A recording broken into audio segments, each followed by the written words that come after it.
Brian.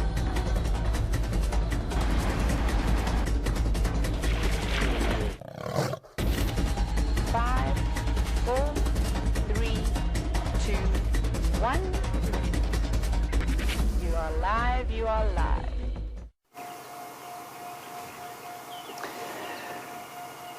Good afternoon, everybody, and welcome to the northeast corner of the most brilliant country in the world, that is sunny South Africa. And we sit here in the Kruger National Park, an iconic wilderness area of the world, proclaimed in 1926, just after the Union of South Africa.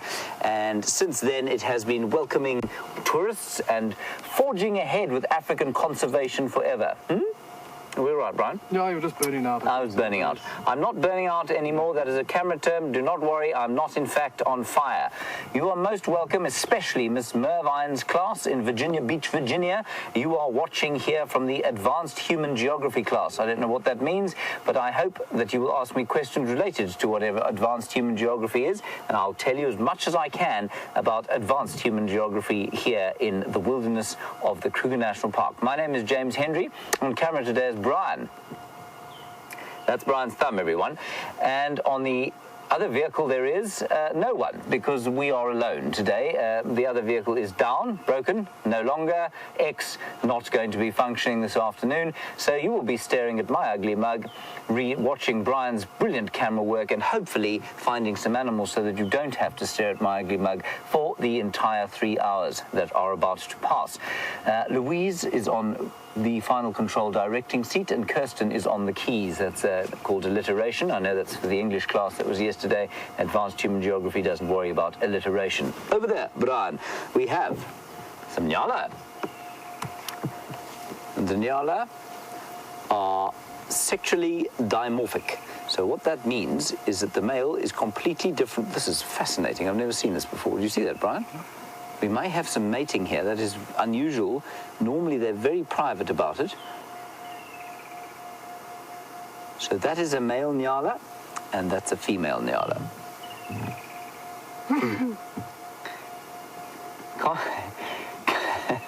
Connor, I'm going to ask you a question again. You want to know the local areas. The settlements here are known as towns, villages, hamlets, clustered or dispersed. Connor, it's been a while since I did Advanced Human Geography, but out here we call them villages, and I suppose they would all be part of, you see, I mean, the terminology is slightly different out here, but they would be called villages, local villages, and they in turn would be part of a larger municipal area, which would in turn fall into a sort of region or province. And the largest town closest to us is Hoedspruit. Now, Hoedspruit would be considered a town. It's probably got a population of in excess of, well, all in about 20,000 people. And each of the little villages out here probably has a population of about 3,000 or 4,000 and comprised of various households with between 4 and 8 people in each. And as I said yesterday, they are largely from the Shangaan or Xitsonga group, and they're very poor rural villages, no municipal services in any of the villages, no running water, so everybody goes to fetch water from a communal village tap. There is some electricity, but it's very expensive, and a lot of people can't afford to pay for it. Nothing in the way of tarred roads or asphalt roads, paved roads. They're all dirt roads, rutted, fairly nastily sort of rutted roads. And what else do we have? There's no reticulated sewage, so all sort of human waste goes into outhouses or long drop toilets in each of the little stands that lives there. So that's a basic outline of what happens, and each of the little households has a little garden, or some of them do, and if they're very lucky, some will have boreholes. Now, Kelly, you want to know what language is spoken? There are two main languages. The first and most commonly spoken language around here is the language of Xitsonga or Shangaan. And it is a beautiful language and not a click language. I think, Kelly, that was the other part of your question. Is it a clicking language? No, it isn't. There are 2 or 3, no, in fact, there are 4 clicking languages in South Africa. One of them is Siswati, the other is Ndebele, and then we have isiZulu, and the most clicky of them all, I suppose, would be isiXhosa. So you can all try and say that. Mrs. Mervine's advanced human geography class, isiXhosa. isiXhosa, and that would be spelled I-S-I-X-H-O-S-A. I-S-I-X-H-O-S-A. And so Shangaan is not a clicky language at all. It is actually quite a whistly language. They say things like swihari. So one animal would be shihari, many animals would be swihari. And if you wanted to say the animals were running, swihari, swi, tsutsuma. And if you wanted to say the animals are running to eat grass, then you would say swihari, swi, tsutsuma, gojabzani. So it's quite an interesting language. Now we're going to move from here, and I will keep talking about this. Now, Kayla, you are an astute student, clearly, in Mrs. Mervine's advanced human geography class, and you want to know about, sorry, Taylor, not Kayla, for Taylor, as in Swift or the magnificent American guitar. Taylor, you want to know about, are the people out here subsistence farmers? They are largely subsistence farmers. Some have jobs, but there is an unemployment rate of probably between 60 and 70% in some of the villages out here. So in order to survive, people must engage in subsistence farming. And that subsistence farming would take the form of maize growing in the summer when there's rain. When they would grow in communal fields, they will grow maize. And then in the winter time, when the sun's not so hot, they will grow vegetables in the stands at home. So you have a kind of home garden where they grow things like onions, spinach, tomatoes, lettuce, ground nuts sometimes, and sometimes pumpkins. Those are the major little sort of garden crops that they would grow. And then, of course, there is cattle. And a huge tradition of African people, all the way from sub-Saharan African people, is the keeping of cattle. And cattle, of course, are extremely important in terms of an investment for wealth. And wealth is often measured still to this day in the number of cattle that a person has. There are some guinea fowl, which actually do make relatively good eating if you know how to cook them. If you don't, you may as well eat a stone.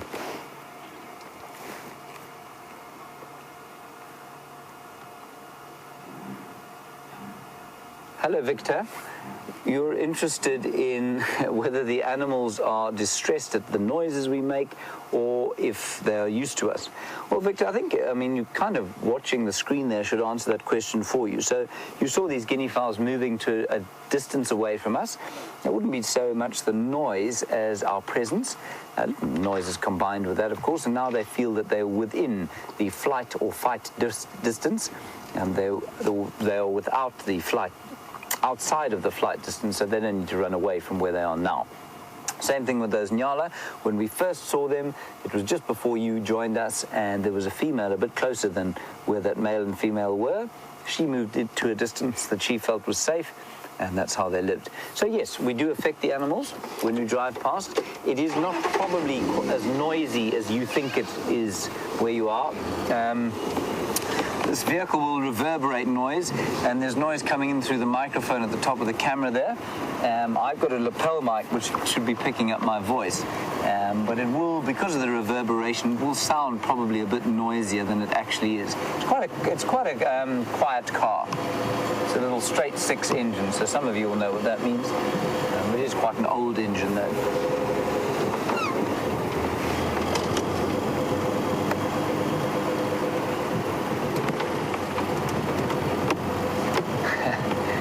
Fiona, this is quite a wide-ranging question, and if I don't answer it correctly, then please Jonah, not Fiona, Jonah.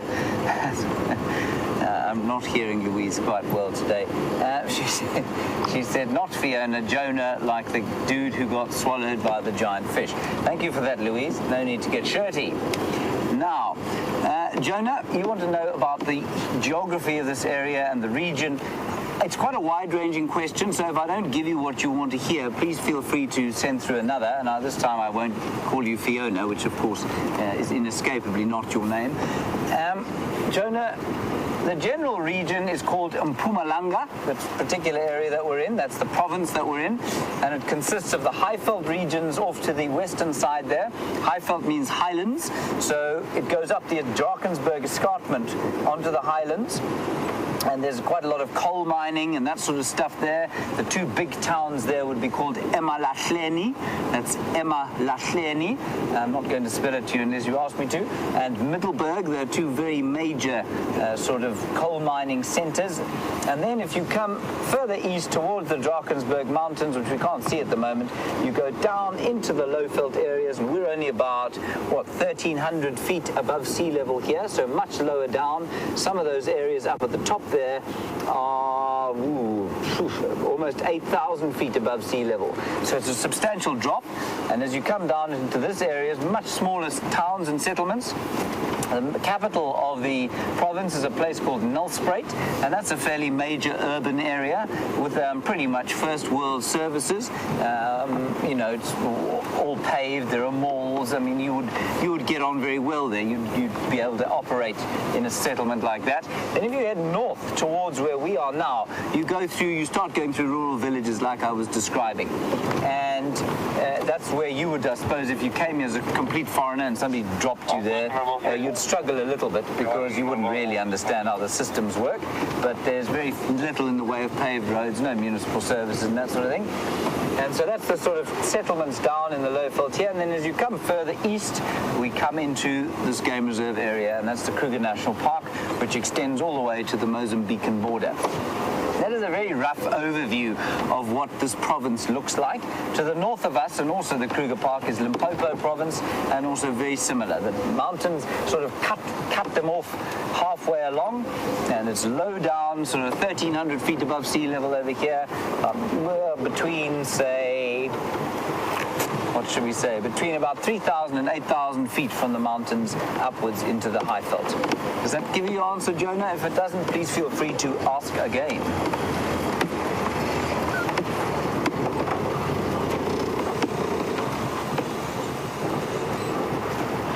Hello, Lucas. You were asking about the area of the Kruger National Park. And quite a nice suggestion here. I will do that. I'm going to draw you a map, but first I'm going to just get to some water because there's some elephant tracks here going towards the water, so it might be quite nice. Lucas, you want to know how big the Kruger National Park is? You've used the term, how many miles is it? Well, miles, of course, is a distance rather than an area. The Kruger National Park takes up 2.2 million hectares.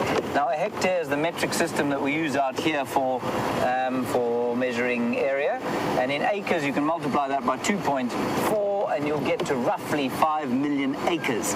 So the Kruger National Park is roughly 5 million acres, which turns out to be 22,000 square kilometers, and my mental arithmetic will not extend to giving that to you in square miles, but you can work it out. Take 22,000 multiplied by 1.6 and you will get to the number of square miles that the Kruger National Park takes up.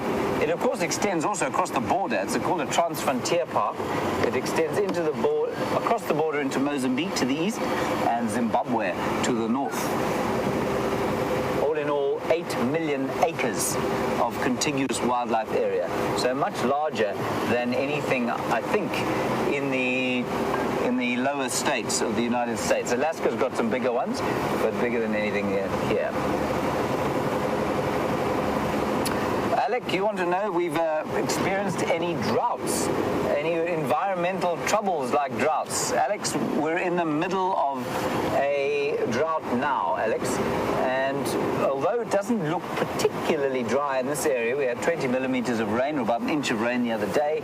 We're in the middle of the worst drought since 1904.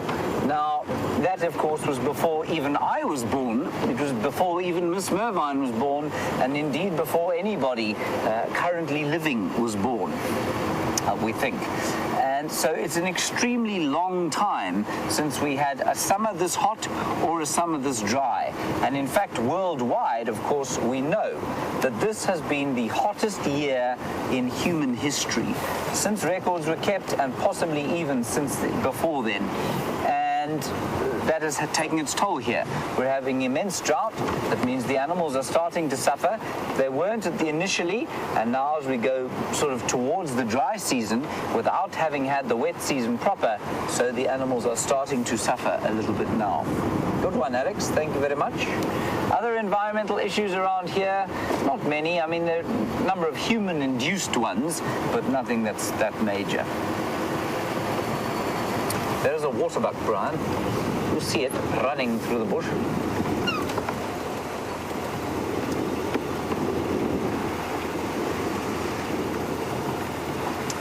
Hello, Mrs. Singer.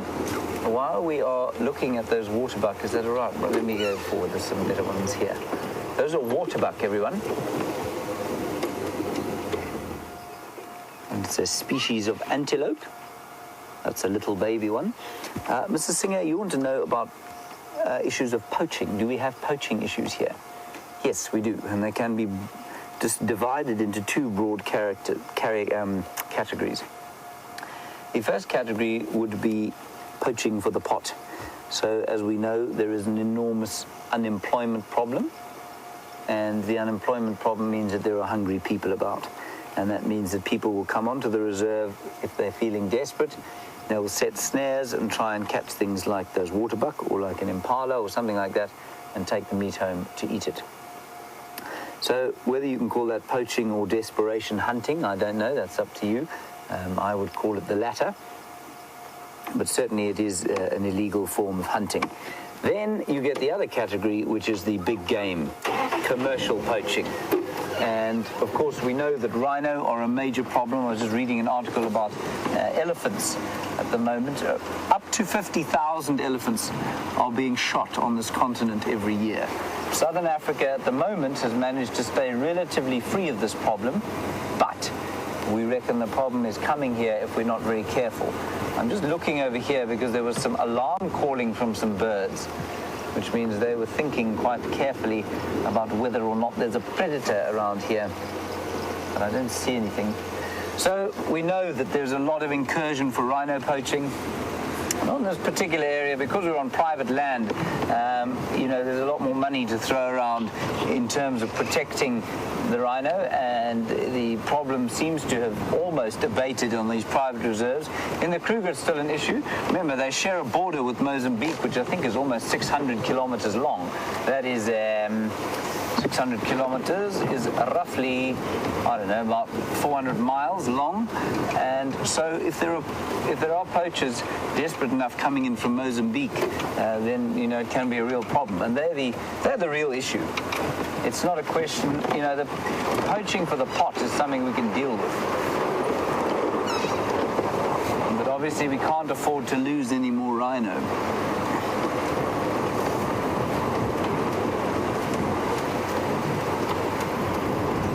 Hello, Evan. You want to know about agriculture in this area? Evan, I'm no expert on agriculture, and there's certainly no agriculture in this particular area. But what I will tell you, I can't give you figures on how many, farmers there are per hectare and that sort of thing. I can tell you that the area for agriculture in this low-veld area, which means the low-down areas, they grow veggies quite a lot: tomatoes, pumpkins, what do you call them? Zucchinis.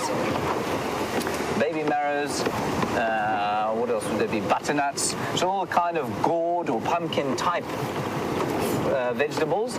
And then there are citrus farms, large citrus farms, very large tomato farms, which cause an environmental nightmare. A tomato farm is really not a particularly healthy thing for the earth. And then we do, what else do we have, Brian, out here? We have mainly citrus and tomatoes and a couple of veggies. Then up on the high veld, you will find maize, you might find sunflowers and wheat as well. But otherwise, it's largely wildlife down here.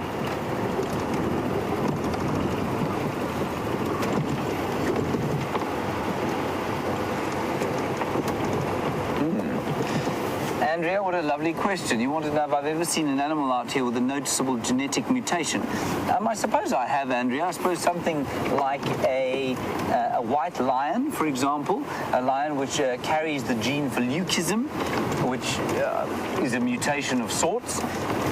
It's not a particularly successful one because obviously a white lion is more obvious than a tawny one out here. We see those from time to time. We do see sometimes female antelope like impala or kudu that have scraggly horns, which they shouldn't have horns at all normally. So that would have been a genetic mutation probably that coded for an extra amount of testosterone, which in turn created the horns. I'm just trying to think of anything obvious, any other things. I mean, I suppose you do get the odd thing like a two-headed snake, for example, which would be born, but then it would die almost immediately. So very little. Unless it is born in tip-top condition out here, it will die almost immediately. It'll either be eaten by predators or it'll be abandoned by the herd. Great example of an elephant a number of years back, which had a kind of her knees bent the wrong way at the back. And for 3 years, the herd tried to keep her up with it, and eventually they abandoned her because she couldn't keep up anymore. And as soon as they abandoned her, she was killed by hyenas. So anything that has a noticeable mutation will normally die, and therefore that mutation, of course, will not survive in the population. Zachary, you want to know about religion in the region. Zachary, I suppose people would be called nominally, of the indigenous people here, they would be called nominally Christian. So if you said to somebody, who do you believe in? They would say they believed in God and Jesus, and they have various sects of Christianity out here, the major one being something called the Zionist Christian Church, or ZCC, which is it's a very large church in southern Africa, and some of the beliefs are that they have they have an incredible meeting of millions of people at a place called Moria around Easter time. They don't drink any alcohol. And otherwise, and they don't eat any pork. But otherwise, it's I suppose what you would call a Protestant Christian religion.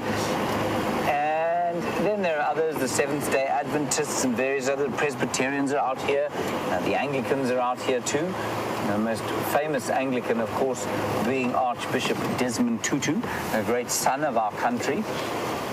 And then amongst the indigenous people, it is always kind of mixed in with a fascinating mix of what I suppose would have been a traditional religion of ancestor worship, or certainly belief in a communing with the ancestors. So people will always take heed of what the ancestors say, and if anything goes wrong in a village or in a family, there's always a suspicion that the family's been bewitched, and often then that they will talk. They need to talk, as it could do through the Brian, that they need to commune or communicate with the ancestors in order to remove the curse that has been placed on the family.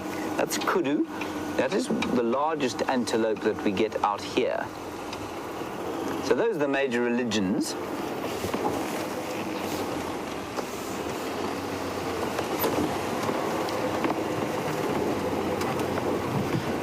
Hello, Mrs. Mervine. You want to know why tomato farming is bad for the land. Mrs. Mervine, tomato farming is bad for the land because what it does is it infects the soil with a particular virus. I think it's a virus. And if you grow tomatoes for more than 2 or 3 years at a time in a particular piece of land, you then cannot grow anything else in that land for the next 3 or 4 or 5 years sometimes. Now, also, so that's one of the reasons. The next reason is that you also have to suck an enormous amount of water. They take a lot of irrigation tomatoes. And there are giant rivers in the Limpopo and Mpumalanga provinces that are carrying far less water than they would normally because of the tomato farmers.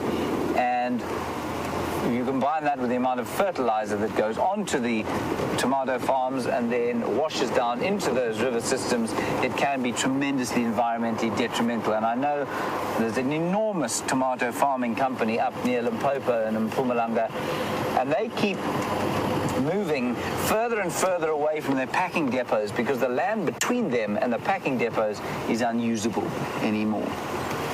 So it's not particularly, almost like any monoculture is going to have a problem. Now, we have had word of a breeding herd of buffalo to get back at close to where we started. We're going to drive back there. Hello, Jonah, not Fiona. You want to know if I've ever been attacked by an animal? I've been warned, and I've been charged by one or two animals, but Jonah, no, I wouldn't. Attacked would imply some kind of physical contact. I've never had physical contact from a wild animal, and that's because I'm generally pretty careful out here. It's not to say it couldn't happen one day by mistake, but we definitely try and stay a certain distance from animals so that that doesn't actually occur. I'm going to drive a bit quicker because I'm not sure how much time we have left with you, and I'd like you to see at least a herd of buffalo. It is, of course, very hot at the moment, and so the animals are kind of still sitting around in the shade. We've only got about 10 minutes left with you, so I'm going to drive quite quickly.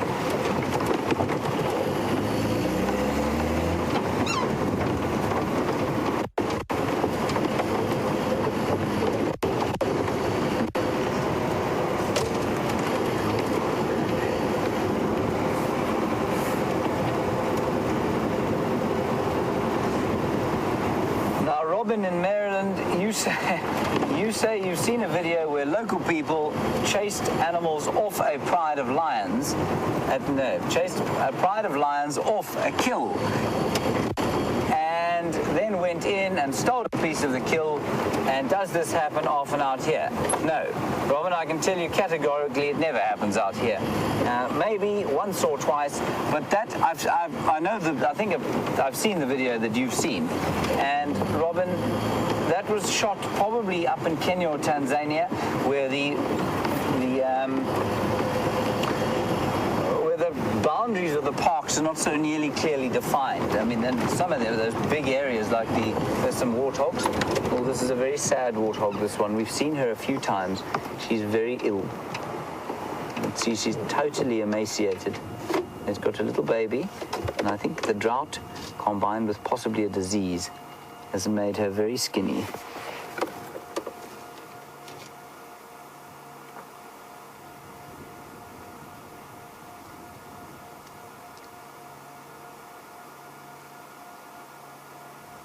And Taylor, you like Jonah, want to know if I've been attacked by an animal while driving. No, I have had one or two elephants charge, but normally we can get out of the way. I did have one incident where there was a leopard that was being attacked by wild dogs, and the leopard got a fright and jumped up onto the vehicle, and that was a very terrifying experience indeed. But as Louise says, the largest attackers of human beings while driving are flies. Brian, you would agree with that? I do agree. Yes, Brian gets attacked by flies a lot. He's being attacked right now. He's being savaged at the moment by a large number of flies. Now, this warthog, I believe, is not only suffering from drought. I think there is definitely a sickness or disease within her, because none of the other warthogs look this bad. Some of them are getting a bit skinny, but she is just in a state. Now, one of the things that we don't do, of course, is interfere. So while she doesn't look great, she might survive.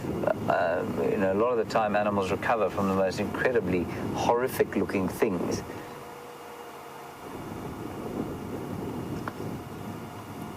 Hello, Mia. You want to know how long and hot the average summer day is here? Well, Mia, in the middle of summer, the sun will come up at about, 10 to 5, Brian? Yeah. And then in the middle of summer, look at that little thing. He's a bit nervous of us. He's in very fine health. Mia, and then the sun will go down again at about 7 o'clock in the middle of summer. And remember, then in the middle of winter, it doesn't change that much, not like where you are. So we'll have a mid-winter sunrise around 6:45 in the morning, and then the sun will set at sort of just after 5 in the middle of winter. So it's not a huge difference. 2 hours each way, maybe.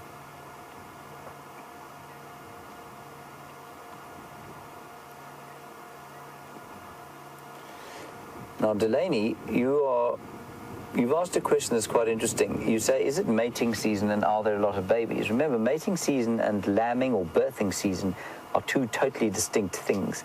Mating season will vary. So for the impala, it will be in May. For the kudu and the water buckets around about now. And the lambing or calving season will normally be during the height of the rains or just after the first rains. So the birthing season for the impala is the end of November and beginning of December. The birthing season for kudu and waterbuck would be probably the end of February.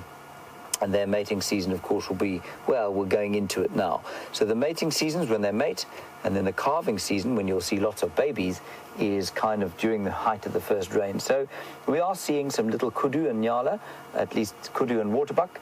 The nyala have pretty much all given birth. All of the impala have given birth. And you can see the warthogs. That little pig there is probably about a month and a half old. So they would have given birth, well, maybe even 2 months, just around the end of December.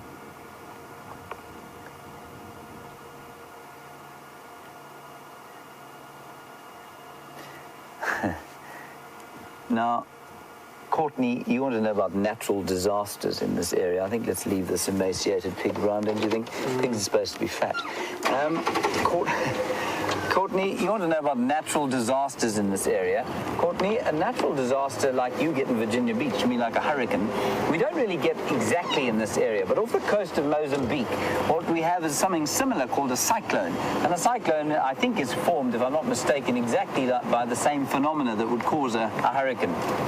Differences in surface and air temperature, and it is the exact same weather system that occurs here in the southern hemisphere and in the Indian Ocean. So that's only about 200 kilometers or 120 miles from here is the coast, and that's where that happens. We're going to keep driving a little bit quicker to see if we can't just quickly get a view of that breeding herd of buffalo. So that's what we'd have here. Then otherwise natural disasters would be drought, and then when those cyclones come in this area, we don't actually get the sort of eye of the storm, if you like you would where you are on the coast. But we do get big storms that come in, and they will cause flooding, localized flooding in the area. Volcanoes, none. This is a very ancient landscape, which means that the tectonic plates on which we sit are very stable. The soil is actually fairly nutrient poor because there hasn't been any volcanic activity here for millennia. So those would be no tornadoes. It's too hilly, I think, for us to have tornadoes. Some parts of South Africa will have tornadoes, and those are the sort of major natural disasters that we get here.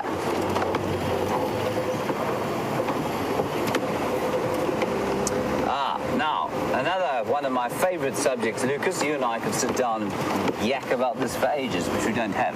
So I'll give you a very simple answer. You want to know about what the local diet is. What is the local diet of the indigenous people? Well, in prehistory, before the advent of the white man here, and before the importation of maize, of course, comes from Mexico, and maize is now the staple diet of people here. White maize, over-refined by fairly unscrupulous and morally bankrupt milling companies, which basically feed people white maize that is almost nutrient-free. And so we have the situation where a large proportion of the population is obese but malnourished at the same time. And that's because of these refined carbohydrates that people eat. So if you're in a poor village like this, you'd probably have a soft maize porridge for breakfast, maybe some white bread with some jam or margarine, none of which is any good for you, and some tea.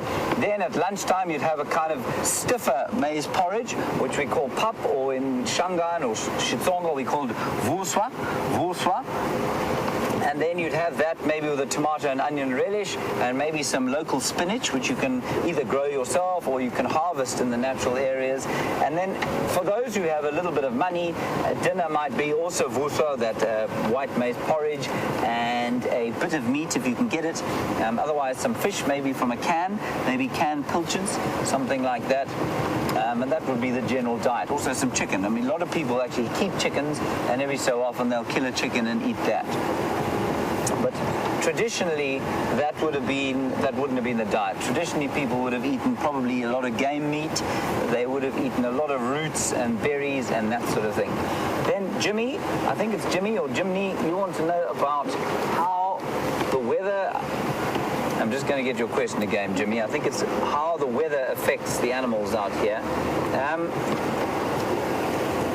Jimmy, the weather affects the animals profoundly out here. The hotter it is, the more they will seek shade. The wonderful example, we're going to go and look at some buffalo now, is the fact fact that in summertime, the buffalo will move at night to eat because it's hot in the day, then they'll lie down in the shade for most of the day, and then in wintertime, when it's cold at night, they'll sleep in a big huddled group, stay warm, and then they'll move around in the day and eat. So that's what happens seasonally. But basically, the hotter it is and the drier it is, the more time animals want to spend around water. I don't see any buffalo. Do you, Brian? That's the breeding herd of buffalo. It is the smallest and most invisible breeding herd of buffalo I have ever seen. Apparently they are moving off. Ah, there they are. Okay, I can see them. Let's go around over the top of the damn wall here.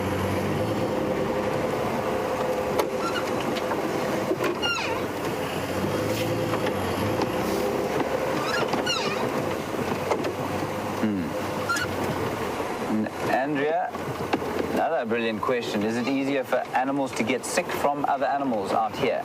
And you were looking at that warthog clearly. And Andrea, I would say it's, same a little bit like human beings. But remember that there is no medical attention out here, which means that animals are actually more resilient than we are as human beings. And so that little baby warthog obviously hasn't caught the disease that her mother's got, or highly unlikely that she has. But there are some diseases like bovine tuberculosis, which is a kind of lung infection, or I think it's a bacterial lung infection that cattle get, that the buffalo, like we're hopefully going to see, will also get, and that can be transferred through the air. Absolutely. Excuse me. Hold on tight, everyone. Brian, you're still there? Really? Hold on.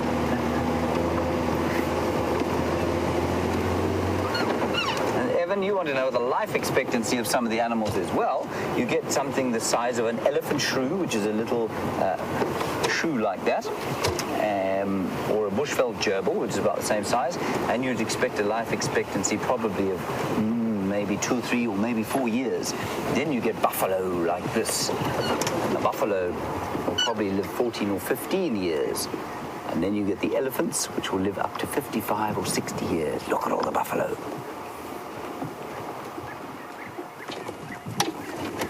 Now, I know they don't look anything like the buffalo in your country, but these are the African or Cape buffalo. And Andrea, you want to know if the indigenous people here know how to speak any international languages? Absolutely they do. Every person in South Africa, when they go to school, must learn English. You have to do English, even if it is as a second language. So while some of the English is poor at best, everybody out here has to learn English. So some of the older people will be unable to speak any English at all, but anybody under the age of, say, I'd say 40, anybody under the age of 40 will have a smattering of English, and the younger the people get, the better their English will be. So yes, everyone has to learn English. And nobody out here, no indigenous person out here would learn probably any other language. And then if you go into Mozambique, which is just the other side of the border, everybody will learn Portuguese. So yeah, depends on basically who the colonists were who came out here, depending on what international language the people learn. And Zachary, you want to know what sports the indigenous people play out here? Well, the major sport, the fascination of South African people is football, just like it is in so many other parts of the world. There are no major sort of indigenous games that people play. I suppose like the Irish would have Gaelic football, or you would have gridiron football. There are no sort of indigenous sports like that. The major sport that just about every kid wants to play out here is football, or what you'd call soccer.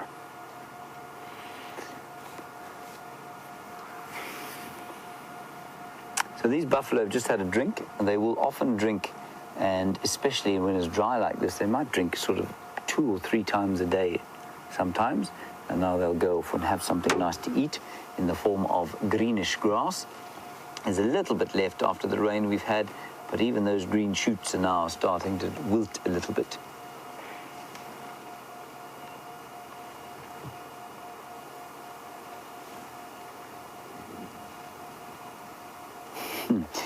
Jonah, does anyone come to South Africa for vacation? Jonah, millions of people come to South Africa for vacation. More than 3 million people a year visit the Kruger National Park.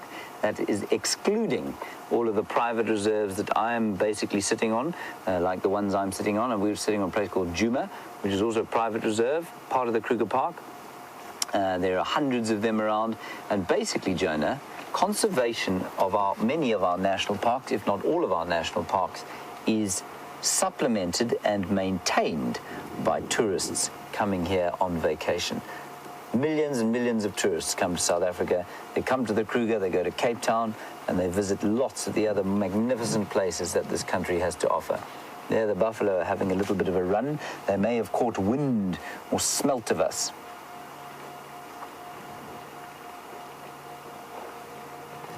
And of course, without tourism, the local people here wouldn't have jobs at all. So many of that, despite the fact that I said there's a 60 or 70% unemployment rate here, those that are employed are largely employed in this area by tourists. So people doing all sorts of jobs related to tourism, cooking and cleaning and guiding and tracking and driving and transport and all sorts of other things like that. We'll go a little bit forward, Brian.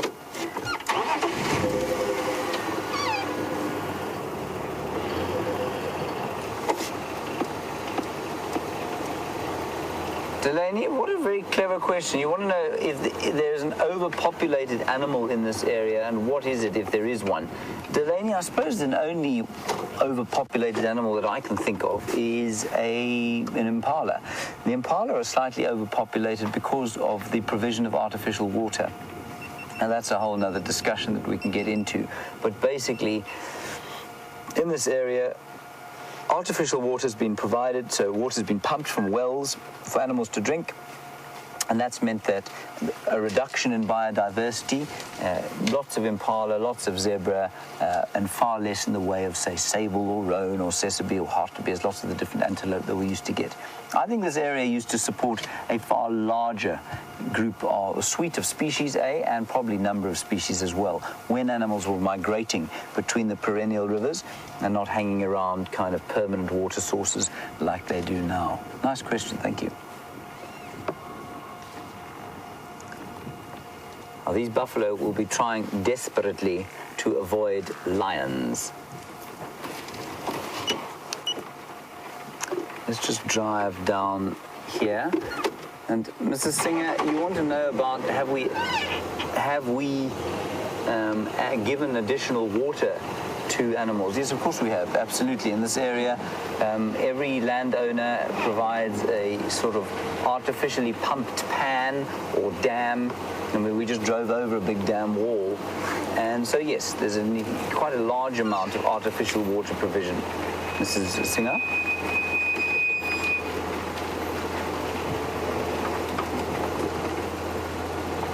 Just drive down into this little dry stream and try and get these animals to walk past. Connor, you want to know what our best animal imitation is? Brian, I think we're both probably quite good at the hardy-dar, wouldn't you say? I'd say a turkey is mine. A turkey. Brian, would you like to do your turkey?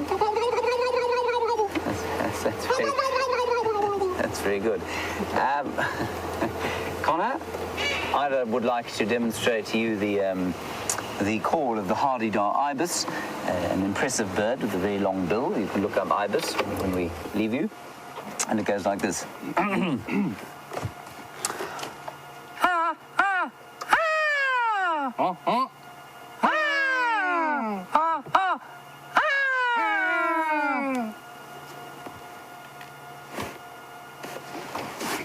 The buffalo have run away.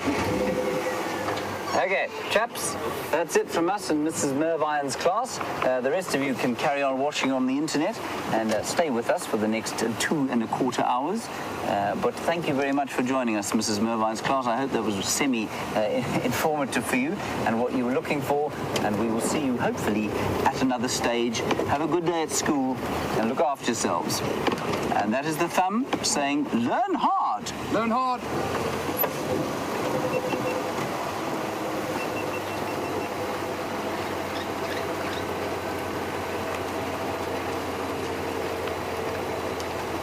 Buffalo everywhere.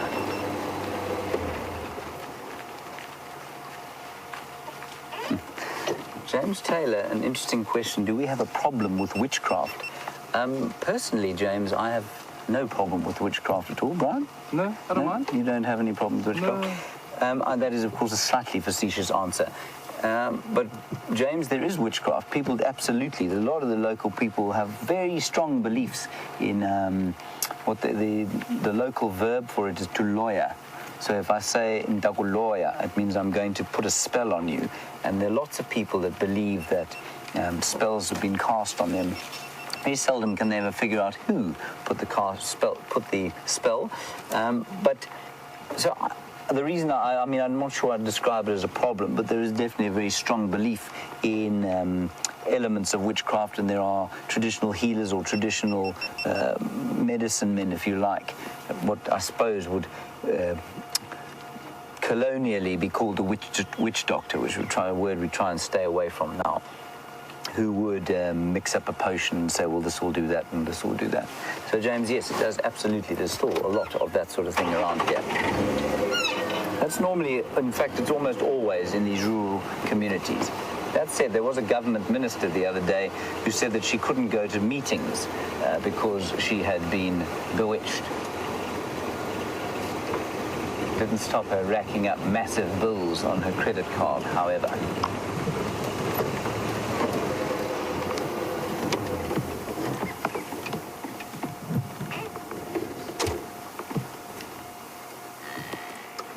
Country West, a very nice question about mining. Do they surface mine or deep mine for coal here? I think they do a bit of both, Country West. I mean, I'm not a mining expert by any stretch of the imagination, but a lot of the stuff that I was talking about in Mpumalanga is basically surface mining. And it is doing untold damage to some very precious old areas of South Africa.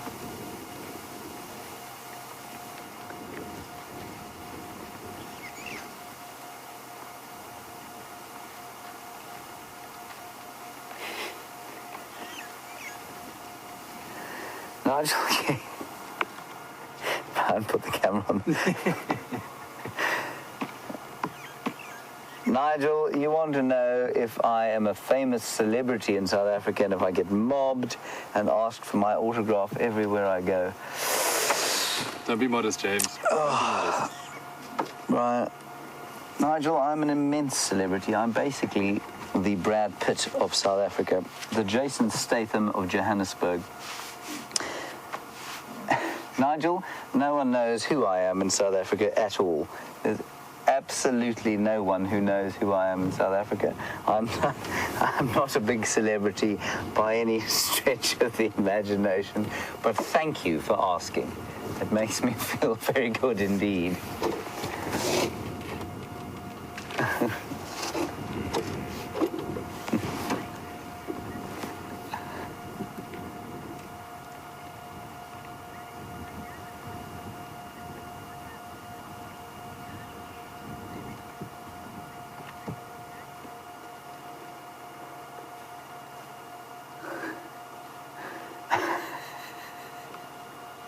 The questions today are quite something.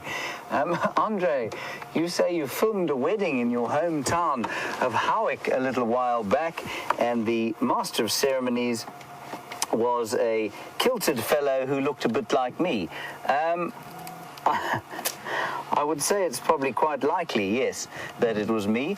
I would suspect that the wedding was the Miller wedding of December the 16th, 2012 or 13.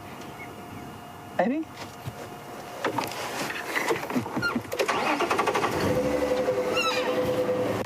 There we go.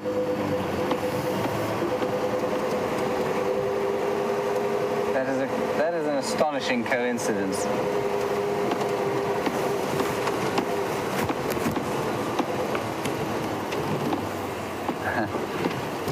Now, Mr. Moustache, you want to know if there's anything from my home that I miss while I'm out here, and I was going to refuse to answer your question because initially I didn't know where you were getting hold of us from this time round. You're back in Iceland now, right? Mr. Moustache, this is kind of my home now, you know. I've got everything that I kind of want out here. I've got my guitars. I've got a computer that I can send messages to people on and write my thoughts down on. I have people to talk to. I suppose the only thing that I miss from home really would be my family every so often. My folks live down in the Eastern Cape, and my brother lives in Johannesburg, and my sister lives in London. But I guess this is pretty much my home now. I mean, if you were to say, what is your home, I'd say probably in the Eastern Cape. And so from home there, I would miss the sea, I guess. But in terms of things of the city, no, not anymore. I certainly used to, but I don't anymore. There's a young buffalo. I don't feel like we've talked about the buffalo at all. They've kind of been an incidental part of this afternoon.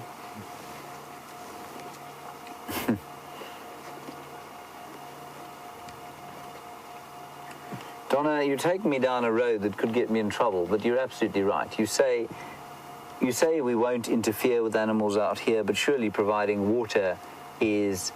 oh, there's a tiny little one there. Well spotted, Louisi. I'm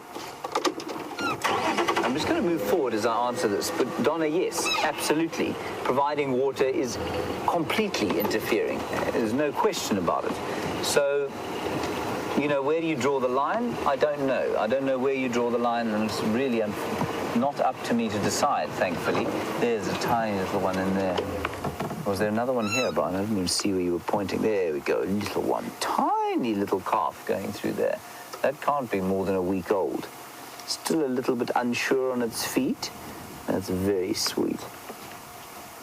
So, Donna, yeah, providing water is... There's no question that it changes the biodiversity. It changes the suite of species that are in an area. Is it a bad thing? That's a much more grey area. Is it different from interfering when there's an injured animal? Yeah, I don't know. I mean, I think you'd certainly have an argument if you said that it wasn't any different. You might be able to argue the other way as well. But I would say it is a grey area, Donna. Nice question. Good one to have a debate and a talk about.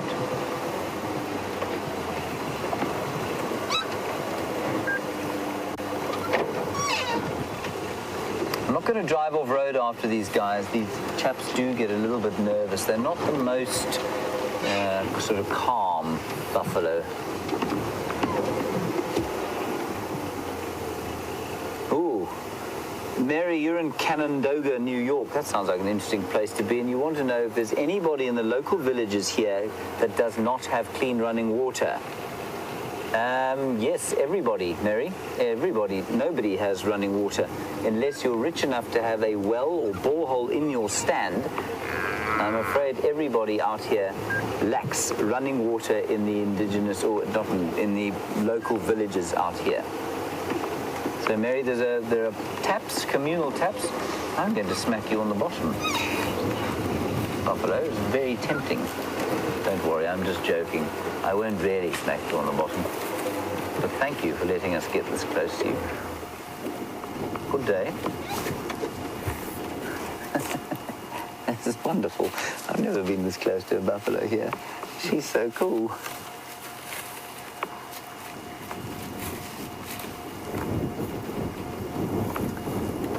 Hello, Ben. You're just 13 years old. There's a buffalo. Can you see it, Brian? What's that thing there? Oh. That one there. Ben, you're 14 and you want to know... Sorry, I've lost your question. I was so astonished by this buffalo. It'll come again. Hello. Oh, Ben, you want to know if buffalo ever gore each other when they're in tight herds like this? Ben, it's possible that they could. The bulls, when they fight, might gore each other. It's unusual, though. The fights normally are just head bashing. Look at the ticks. Look at all those ticks. Those are all ticks sucking on the blood of this poor buffalo. And amazingly, she will be able to survive that. I mean, if you had that many ticks on your leg, you'd have tick bite fever for the rest of your days. You need some oxpeckers down here, quickly.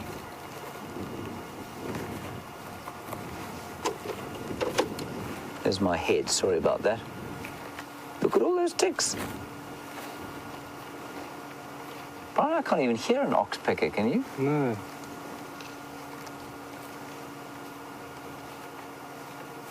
This is very interesting.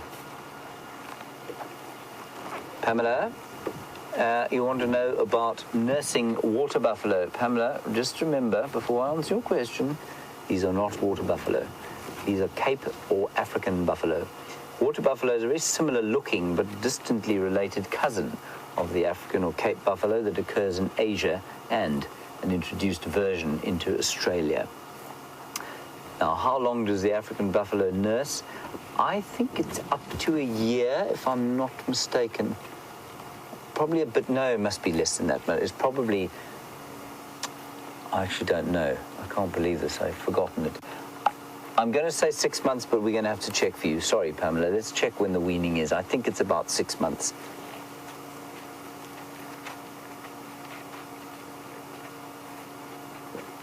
Now that one, I mean, this chap's only about a year old, and he's eating grass voraciously.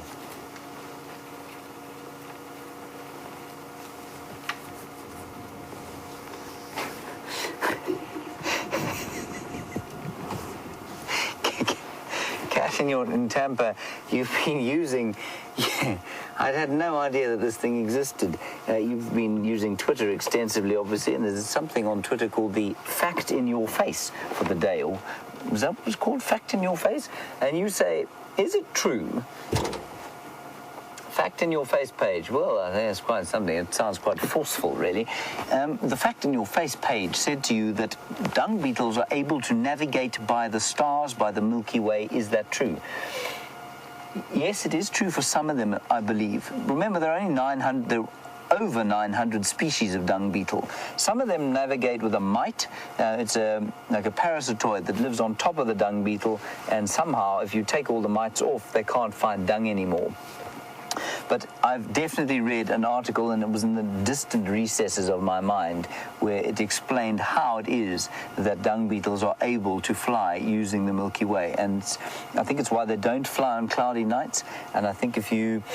Absolutely, they do experiments where they've put them in kind of controlled situations, and then they move like a planetarium, where they will move the stars around, and the dung beetles will fly according to different directions from following the light of the stars. Yeah, brilliant. Isn't that amazing? Thank you, Kat. So I may subscribe myself to the Fact in Your Face. Buffalo do apparently wean at 6 months. Let me just turn around here. This is the most confiding buffalo cow in the Sabi Sands. She's fantastic.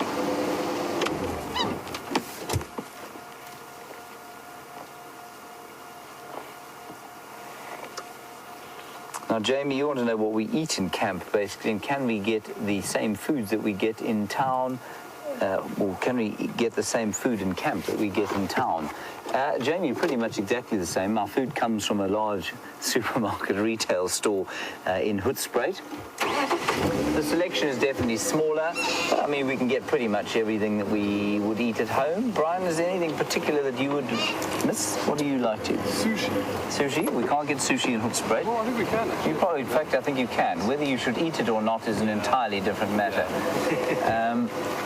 Fish in the Lowveld is not a sort of delicacy you want to be eating.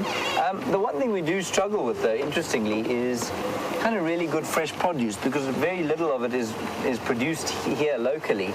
And I mean, the amazing thing, there's a chain called WildEarth, which is in the UK it would be the equivalent of your M&S.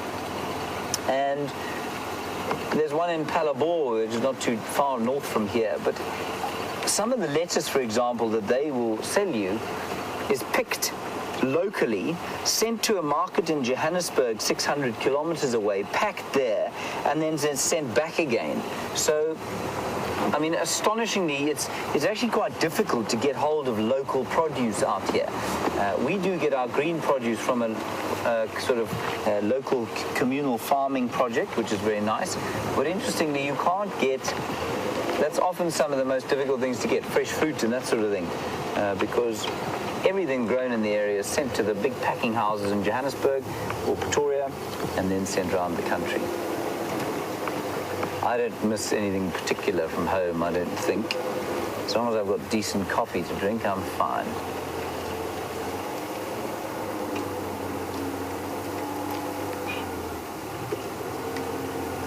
Steve, you asked a question I really don't think that I'm qualified to answer, given that I'm not a divine being. You want to know if the buffalo ears are attached upside down in order to make them look more grumpy. Brian?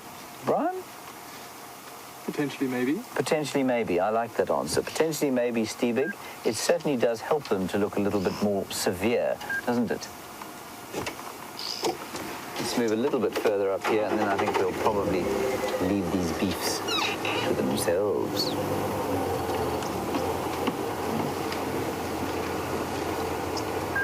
So just to reiterate, for those of you who've tuned in and wondering why you are saddled with my voice droning at you for such an abominable length of time, Scott is unfortunately not allowed or not able to go out because Wendy has returned and we're still rewiring her, and Jigger has gone to hospital, which is where Jigger belongs permanently. So Scott will be back with us tomorrow morning.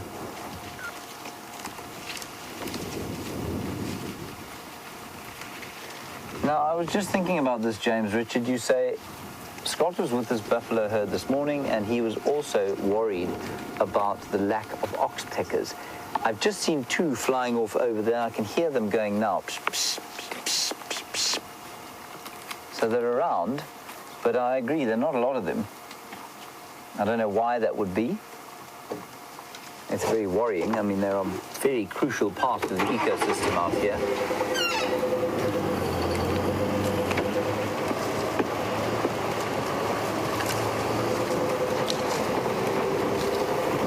Try and get a little bit closer to the front of the herd. Sharon, you're in Belito, which I believe is a very nice seaside town near Durban. I haven't actually been there myself. Sharon, you want to know if there is a weak buffalo herd born, if there is a weak buffalo calf born, will the herd look after it as an elephant herd might, or will they just leave it? Sharon, to a certain extent they'll look after it, but if it cannot keep up with the herd, they certainly are not going to sacrifice themselves for it, and it will be left to basically be eaten, I'm afraid. So a very weak buffalo herd, with some buffalo calf with some kind of sickness, the herd will unfortunately leave. Nice question. Thank you, Sharon.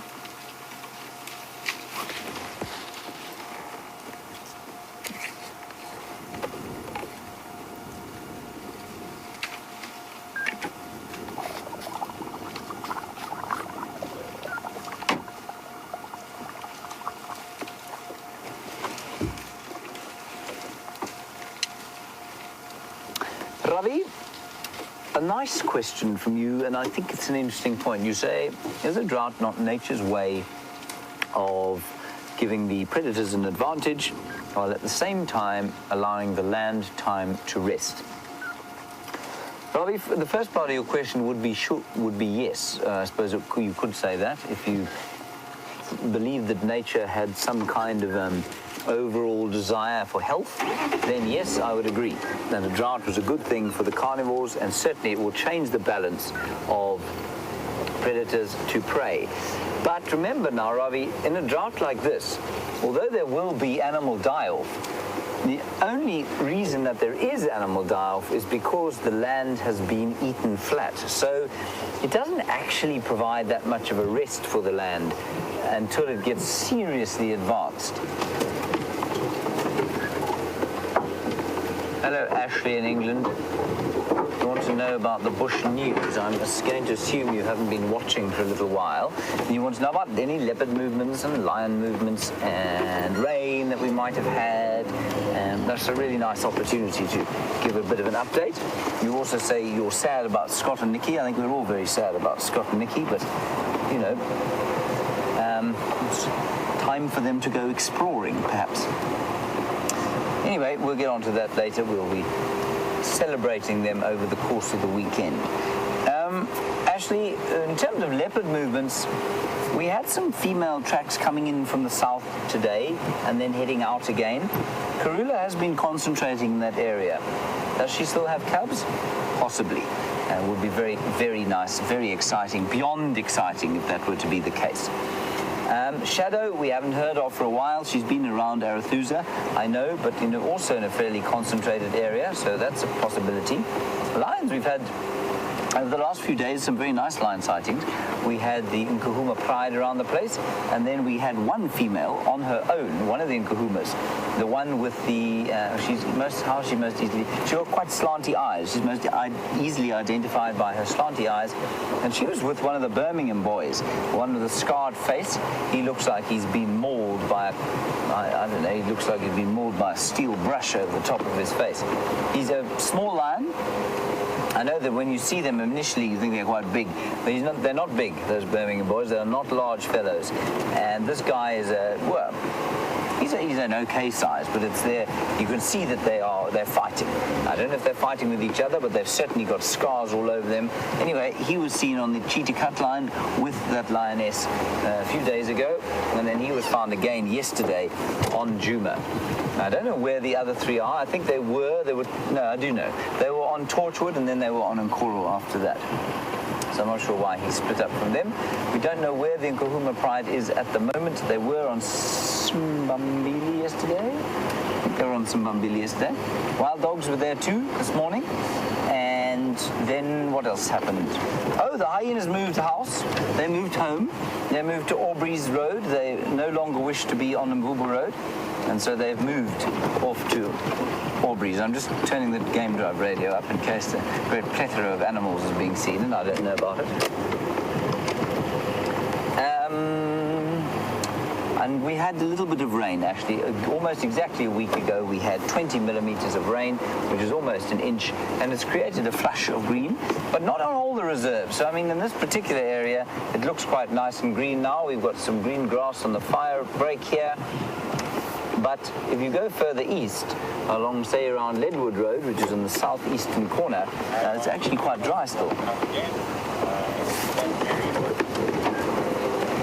Let us carefully ease our way down here.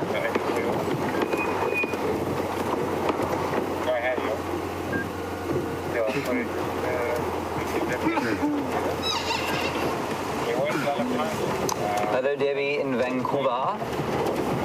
Debbie, you say, would I include the drought as a natural disaster, given that I didn't include it as a natural disaster when I talked to the kids? Debbie, we've just been talking about the drought already, and so I kind of assumed that they would assume it was a natural disaster, but absolutely I would. I would definitely consider it a natural disaster. What? Disaster? Upheaval, yes. Disaster? Not so sure.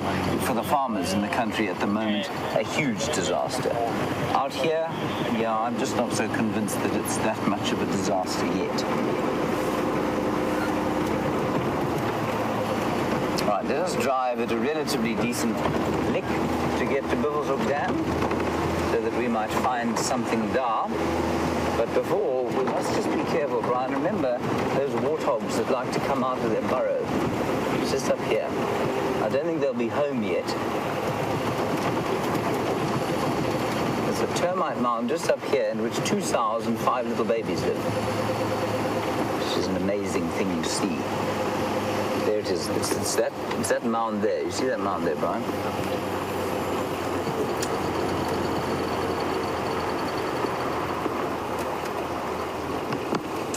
Tony, while we look for these warthog, you want to know if there are coffee plantations in South Africa.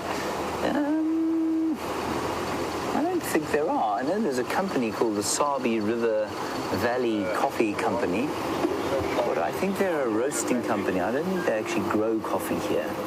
I don't think it's wet enough. Yes, they're definitely not home yet. That is their home, though. In the last few nights I've come past here, the sow sticks her head out. She doesn't like it when you stop near here, and then she comes bucketing out, and her friend comes bucketing next, probably her sister, and then they are followed by 5 little piglets. So maybe we'll catch them going in there a little bit later. I'm sure they're out grazing at the moment. Also quite a nice European roller up there, Brian. Beautifully lit so that you'll just get a black blob on the branch. Easily identifiable, isn't it? Yeah, definitely a roller, everybody. Definitely European. Oh, there we go. We've got a bit of blue there. Maroon brown on the back. Definitely a European roller. And even if we just had the silhouette, everyone, we would know because it's just got that roller shape. And of course, we use the term GIS, general impression, size and shape. And that's what it's just got the GIS of a roller. It just looks like that. It's got a little tooth on the end of its beak for catching insects.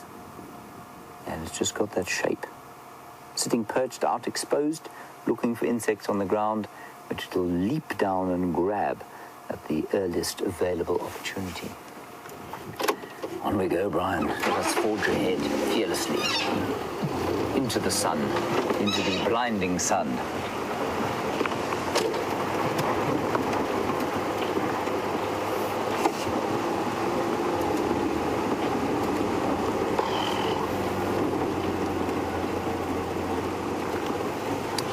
Julie, this is quite exciting. You're in York in the United Kingdom, North Country, of course, and you want to know if there are any hippo that have, we've lost any hippo here because your brother, who's in Kruger now, has seen a number of dead hippo.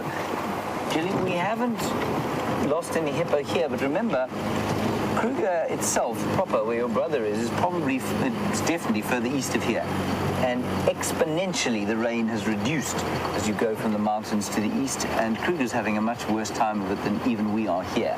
So it definitely, the Kruger hippos are really struggling. Now this, everybody, is where the leopard kill was. It was in this thicket. We could see the kill. Oh, the kill's still there. You see it there, Brian? Just go back a bit. I think this leopard's abandoned this kill. You see where I'm looking, Brian? I know it is, I can't. You can't actually, I'll get a picture of it. It's in the middle of this tree, everyone. And I just go past very slowly every time to see if I can maybe see the spots of a leopard watching. I know that what I'm looking at now is a log. I'm going to look anyway. It is a log.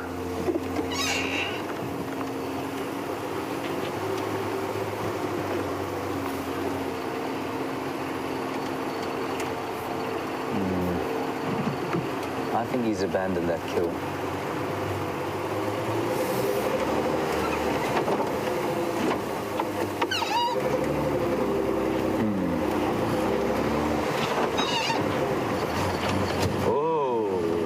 Ravi, you say that you reckon that our buffalo here are relatively closely related to domestic cattle. Yes, they are. And you say, well, obviously beef are grain-fed, and some of them eat a little bit of grass. And how do I think that that affects their metabolism? Ravi, I think it affects their metabolism very poorly, to be honest. I think that's why we have steak with such a huge layer of yellow fat on it. That is caused by the grains that animals eat. They are not evolved to eat grain. No cattle, no human being, no animal is evolved to eat grain in the quantities that we eat it. And so there is a huge issue with it, I think. And I think it's, well, first of all, it's not particularly environmentally friendly to be feeding it to them. Secondly, what it does is that often you get them eating this kind of, what's it called, Roundup Ready maize, and Roundup Ready, for those of you who don't know, is a genetically modified maize that you can spray. Basically, you can spray it with any pesticide in the world, and it'll kill every known plant except this particular maize species. Now, what happened is what happens is that the cattle eats the stuff, and it deposits something called glyphosate in the fat. And that glyphosate is a carcinogenic substance. So when you are feeding your cattle Roundup Ready maize, which is, is most of the maize that, I think it's most of the maize we get at the moment, you're actually, you're creating some serious problems. Cattle, like I say, not evolved to eat them, to eat that stuff. Cattle are evolved to eat grass, and if you eat a grass-fed piece of beef, it will have a much smaller amount of fat, and that fat is obviously very good for you, but it doesn't have any of the chemicals. There's some elephants, Brian. Just going to drive a bit quicker. Luckily coming on to Juma. So, Ravi, yeah, I think, for me, if I can, I will only eat grass-fed beef, and only a very little of it. Making a nasty noise on the tyre there. Anyway, we'll hope the wheel doesn't fall off. So yeah, Ravi, I think, does that answer your question? I think there's a real issue, especially with feedlot, mass-produced beef, mass-produced any lamb, pork, you name it. If it's grain-fed, you can be pretty sure that it's probably not very good for you. Remember that a cow or a giraffe or a buffalo is evolved to regurgitate grass, chew it, and then re-swallow it. And here's some eddies. Beautiful. And of course, you don't need to this is my favorite little herd. It's the herd with the cut-off trunk mum. We'll call her half-trunk mum. There she is with her little foal. And while we look at them, Ig, thank you very much. You say that there are coffee plantations, and the Sabi River Valley Coffee Company does grow their own stuff, and there is one also in Natal. Thank you, Ig. In Pretoria, Ignatius. Little one. Now probably, 5 weeks old? Tiny little baby. And I'm still not sure if the other two in this herd are either her siblings or perhaps her offspring. I think one of them is her offspring. I think that the other little one is her offspring. And I think the bigger one is perhaps a sibling. Let's go back a bit. Brian and I have extensive experience of this herd. During the trials, or not the trials, the rehearsals that we did for the Big Cat Week, one of the trials we did, we sat with this herd, 3 hours? And the elephants eventually got so bored of us that they went to sleep, all 4 of them. There was only 3 at that stage.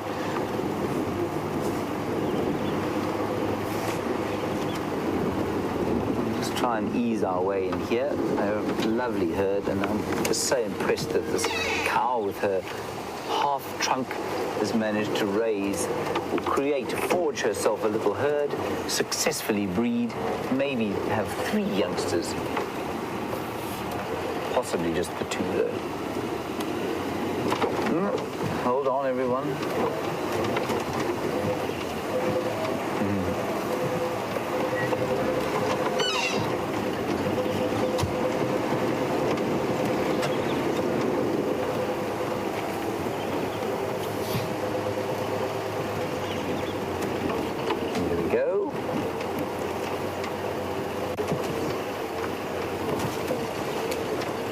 Suckling.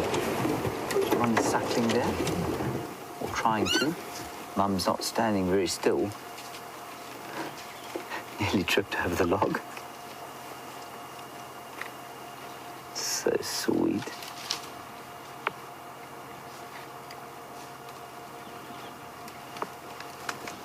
If they go into that thick stuff, everyone, I'm going to leave them to go. I don't want to kind of disturb them too much.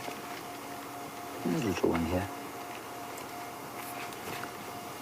They'll be eating grass as much as they can at the moment, instead of the hard bushes and leaves. Let's go a little bit closer. Oh.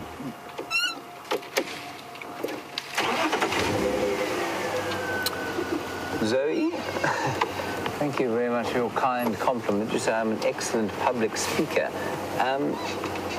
Zoe, that is very kind of you. And you say, was I ever nervous as a youngster, public speaking? Yes, I was, but only when I was unprepared. So I think preparation for me as a public speaker is the most important thing to not being nervous. Don't hide behind the bush, elephant. That elephant has almost disappeared. It's almost completely invisible there. It's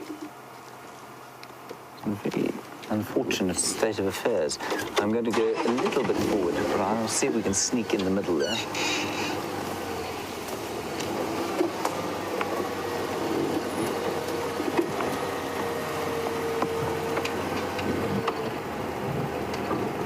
Hello, Gracie, aged 8. You're not feeling so well today, I don't think.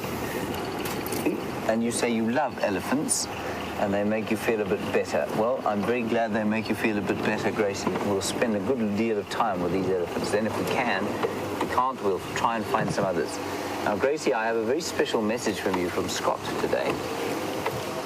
And he was going to have a tea party with you today, but because Wendy is not working properly, he's going to have his tea party with you tomorrow. So please don't fear. He's just giving you what we call a rain check. He's going to have tea with you tomorrow.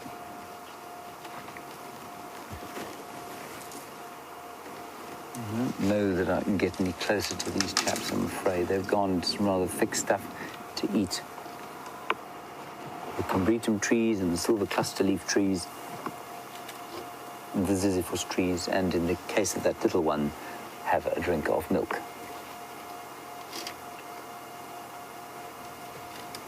Now, we were talking this morning about tusks, and somebody asked the question about what is the purpose of tusks, what are they for?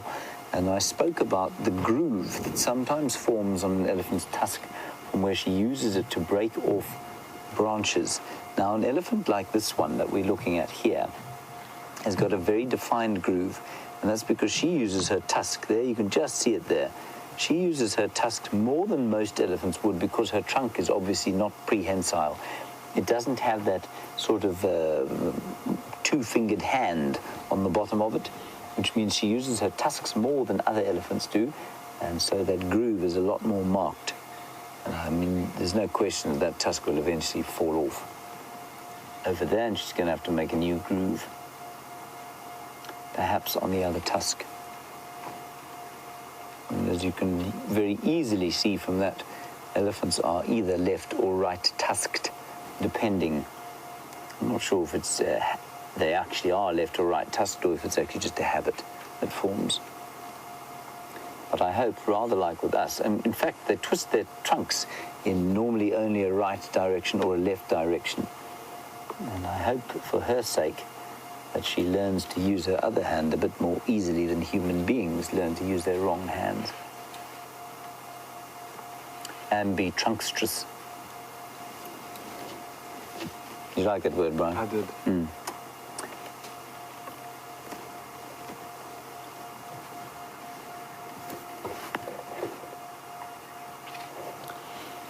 James Richard, you say very interestingly in the parts of the US there are some moose that are being taken out by a great explosion of ticks at the moment, and if there was an animal out here, would it happen, or I mean, if there was an outbreak here, would it happen here? James, I can't imagine that it would, you know.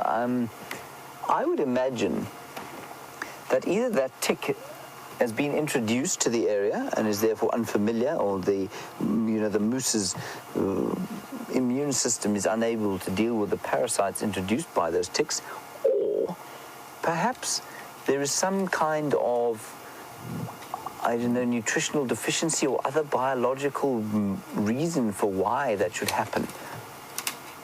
Maybe they're, I don't know, some kind of an uber batch of ticks that are just not susceptible to the defenses that the moose have. That is fascinating. I'm really interested by that. I can't imagine a situation like that occurring here with the natural ticks and in the course of a natural sort of cycle of things. Of course, a drought will bring out things like anthrax. It certainly will make those spores more likely to affect animals. But I mean, that again is a fairly natural thing. Oh, that little elephant. It's too sweet. Now I love the color there of the green and the gray.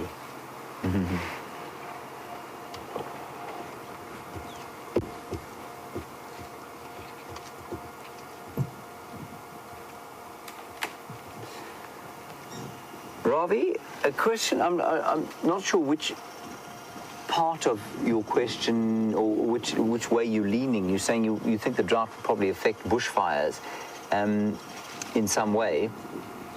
It does affect the bushfires, but I think probably in a sort of counterintuitive way to the way many people think it would. There is no grass during a drought, of course. You can see the grass is very low. It's about 1/8 of the length it would be normally at this time of year. And so, Ravi, what that means is that, there we go, thank you, Brian. What that means is that there will be no fire at all. Remember, a fire that comes through here uses grass as the fuel load, not these trees. These trees are extremely fire resistant, and unless they have a massive load of grass underneath them, they will not catch fire. So the trees, at the moment, I wouldn't even bother to burn a fire break during this next dry season, because I really don't think that fire is going to be a problem for us until we get the next big rains and the next big growth season. So it's completely unlike a big bushfire that would go through the eucalyptus of Australia or the gum trees or those enormous fires you have in California which go through the pines, I think. I mean, where the trees actually kind of explode into life when the fire goes through the area. Those are wattled starlings flying about there. That's quite nice to see. I've seen pictures of those fires going, sort of exploding from treetop to treetop. And that just doesn't happen here. These fires are these leaves and trees are tremendously fire resistant. I'm afraid we can't really go any. Let me try and just sneak a little bit closer. This is too big to miss. There's a big log in front of us there, everybody, and if I make too much noise, they'll run.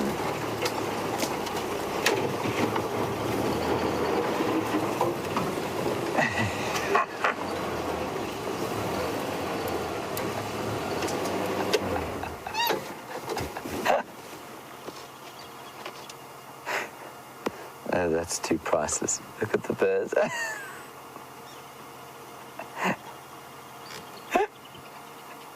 This is awesome. I've never seen this before.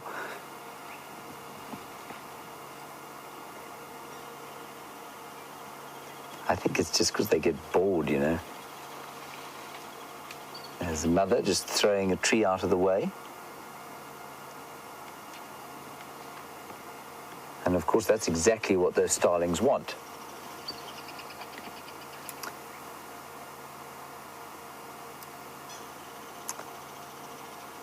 And she's moved that tree, and that's exactly what the starlings want, because she will unearth a whole lot of grubs and insects that they can then go and eat.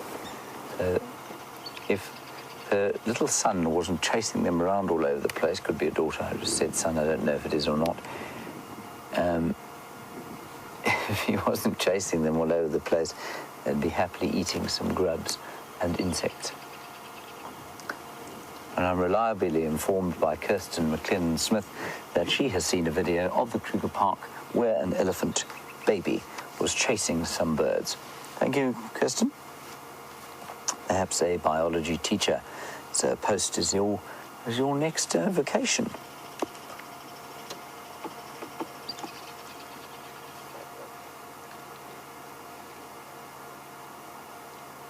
You can just see the tail there. All right, Brian, I'm not going to put you underneath this knobthorn tree. I think, thank you. I think it might be uncomfortable. A little bit. Yeah, I might move your hat, your head, as to the rest of you. See, look at those vicious thorns, everyone. Brian doesn't want to go through those. No. No, fair enough, Brian. I mean, I quite understand. Thank you, James. So thoughtful. I am. I like to do what I can for the downtrodden.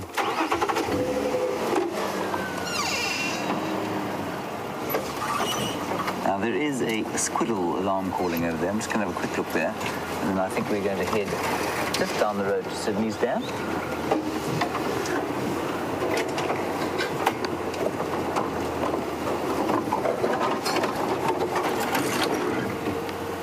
Brian, didn't you up there?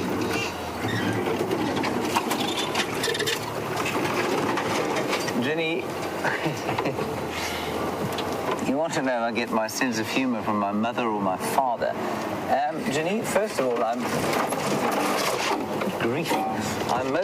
most pleased that you think I have a sense of humour. Some don't. Some think that I am completely without humour at all, and that's always very distressing to me. But I do thank you very much that you have noticed that I am attempting some form of comedy sometimes. It definitely comes from my father. My father is fairly similarly. People have been similarly confused about whether or not he has a sense of humour. So that's where that comes from. And my mother has a similar taste in humour, but she is not. She's not as quite as sarcastic or offensive as I am.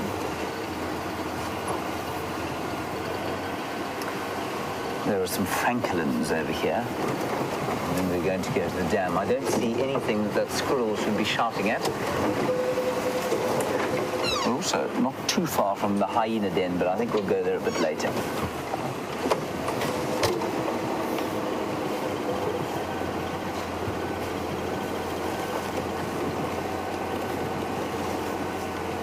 Right.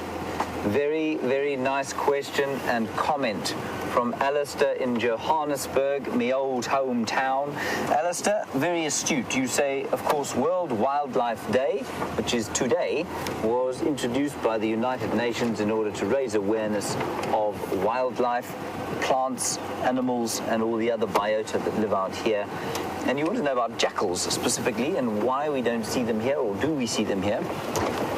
Alistair, hold that thought for exactly 15 seconds.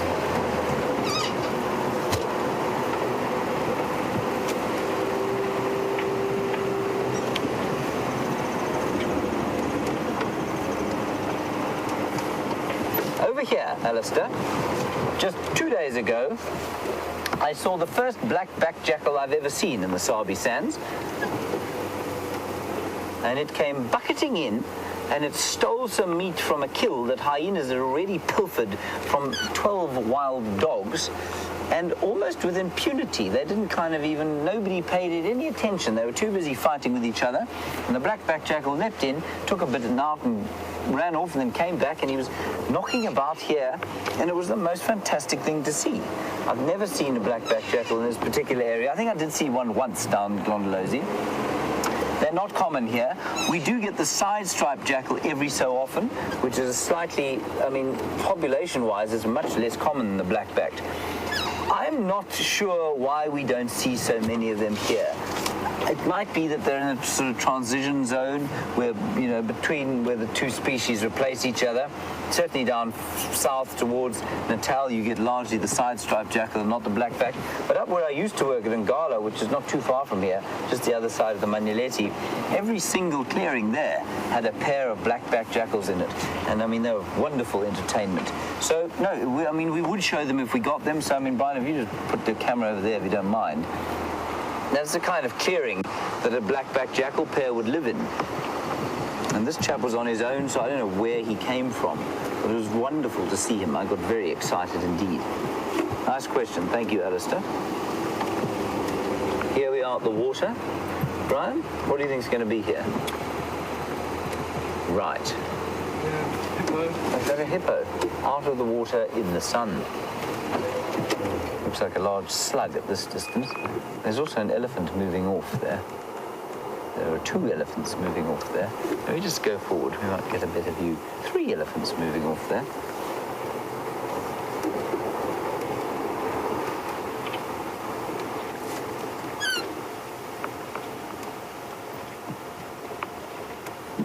That's an from Janet in Boston. Let's just have a look here. Oh, that hippo is going to be difficult to see. Sorry.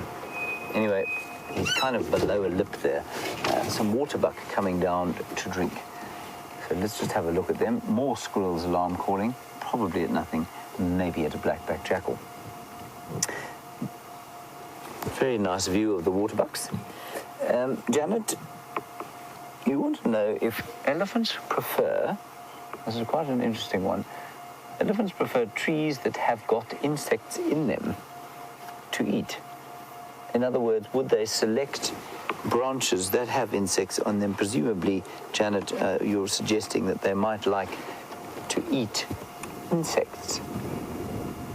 I think it's possible, Janet. I don't know for sure, except to say that what they do, elephants, is break off branches and then shake them out. So maybe not. Maybe they try and avoid the insects. Maybe they don't have the stomachs to digest things other than sort of herbivorous material.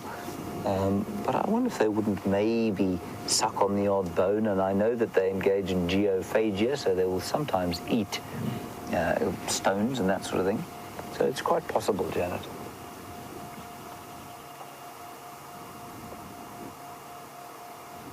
Now, where are my two friends? Do you see them, Brian? There. I see them. No. Is that a bird? I'm looking for a crocodile, everyone. It's an island with birds on it. It's not a crocodile. There were two crocodiles in here at one stage, verified by Brent Leo Smith. And there's also a squirrel going ballistic in front of us. So I'm just going to sit here for a little while. Lisa, roll on me.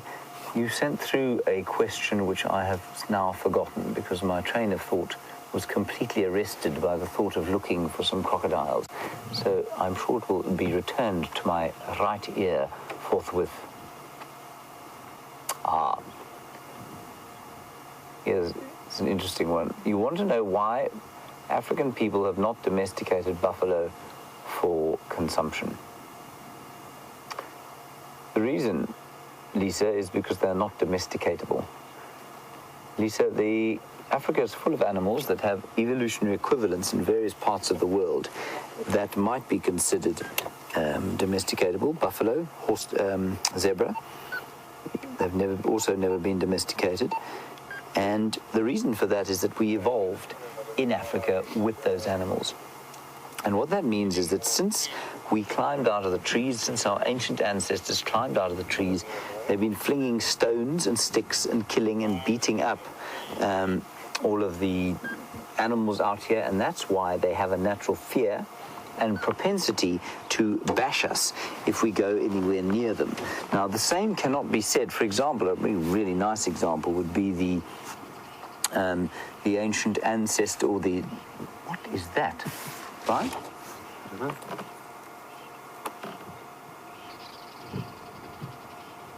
If I didn't know better, I would say it was an osprey. Can't be. That's what the squirrels are alarm calling at. Everybody, this is fascinating. I don't know what that bird is.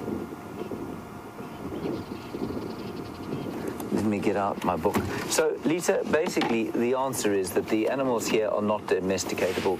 They evolved with people, and therefore they show a disturbing propensity to homicide if you go too close to them. Buffalo, great example. Zebra are vicious, for example. The Bushmen came close with something called a... They came close with something called an eland, which is a very large tragelaphid or kudu-like antelope. I think that's a bat hawk, Brian. I can't believe that. Everybody, help me out here, but I'm pretty sure that that's a bat hawk. Except the feet are the wrong color. The feet are definitely brown. So maybe it isn't a bat hawk. But what we're looking at is a very skinny head. It's got white under feathers, so I think it's probably a juvenile given its mottled appearance. It's got a long beak,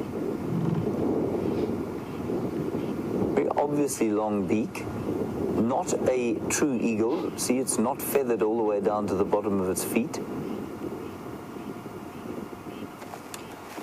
That is astounding. There's the bat hawk, Brian. We will show you these pictures, everyone, but let's just keep an eye on the bird for now. He's got that little bit of white behind his head. I'm just going to keep looking. A bat hawk is also 45 centimeters. That's about 1.5 feet. Do you think that's about the right size?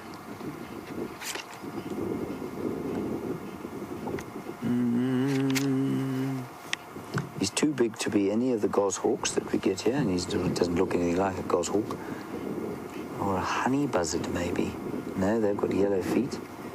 All of these things have got yellow feet, except the steppe buzzard. That's not a steppe buzzard, though.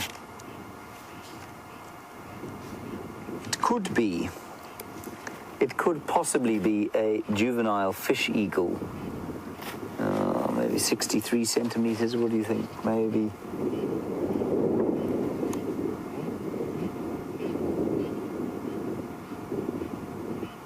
Look, it's got a yellow eye. See that? It's got a yellow eye. Very obvious yellow eye. It's a juvenile brown snake eagle. It's not nearly as exciting as I was hoping it was going to be. Damn it. Oh well. I'll show you a picture, everyone. And I'll show you the bat hawk as well. I was really stretching for the bat hawk because I was hoping it would be a bat hawk, but it is not.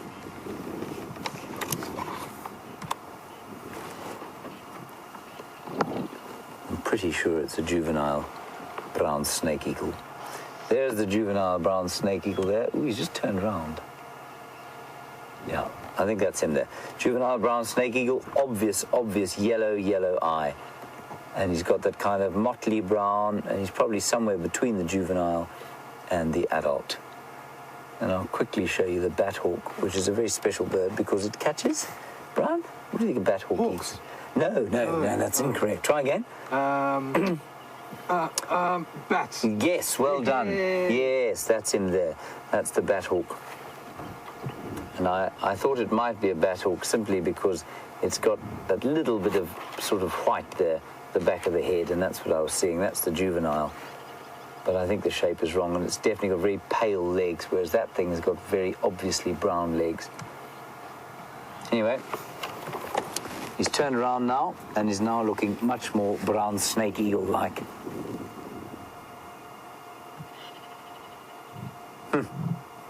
Oh, well, you know, you live in hope, everyone. You live in hope. Okay, we're going to leave Sydney's Waterhole here, where there are a couple of waterbuck having a drink.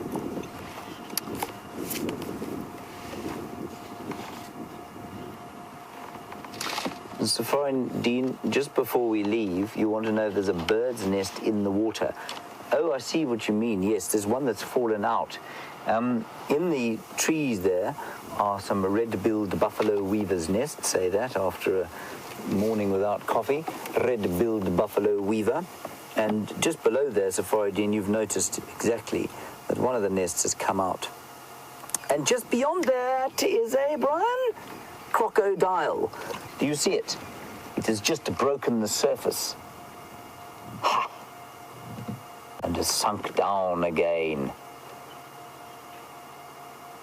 Nasty little submarine. I think that's, well, I'm not convinced again.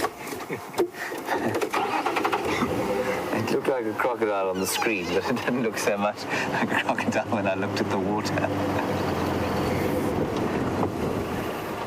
Deborah, armchair traveller, you reckon that was a cuckoo hawk. I didn't have a thought about a cuckoo hawk, but I'll show you why it isn't a cuckoo hawk. Just quickly, just because we're on our own and we've got time to do what we like tonight. Cuckoo hawk. I'll show you why it's not a cuckoo hawk. Here's the cuckoo hawk, or buzzer. And you can see there, well, first of all, it's too small. It's only 40 centimeters, which is about basically just over a foot. And you can see the coloration is just wrong, completely wrong. Even for the juvenile there, it's got very, very brown, obviously brown legs. And this thing's got yellow legs and a yellow cere, which that one doesn't have. So not a cuckoo hawk, I'm afraid. Nice thought, though. I did also think about looking at the cuckoo hawk, probably mainly because I wanted to see a cuckoo hawk. Yeah, and you can just see when he turns his head like that, that crest that comes up with a bit of a breeze behind him. Very typical of the brown snake eagle, which eats, Brian, in fact... Bats. Bats, yes.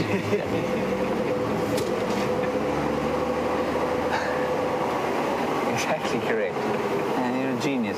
You're an ornithological genius, Brian.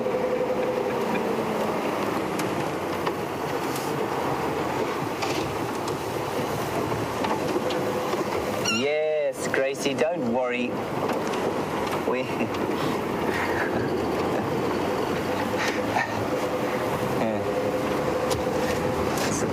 Gracie, you say that I must tell Scott that you can only come have a tea party tomorrow afternoon because you are not allowed to watch during the morning drive because you have to go to sleep. That is fine, Gracie. That is what Scott's understanding is. We know that we can only have tea with you in the afternoon. I'm going to let you and Scott start off tea without me.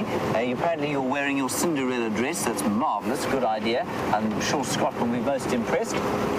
And I will join you sometime during the tea, and we will enjoy it.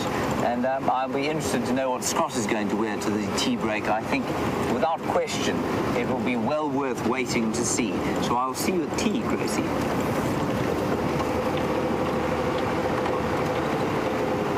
Definitely something stuck in the tyre. We're not going to worry about it there. No time, you know.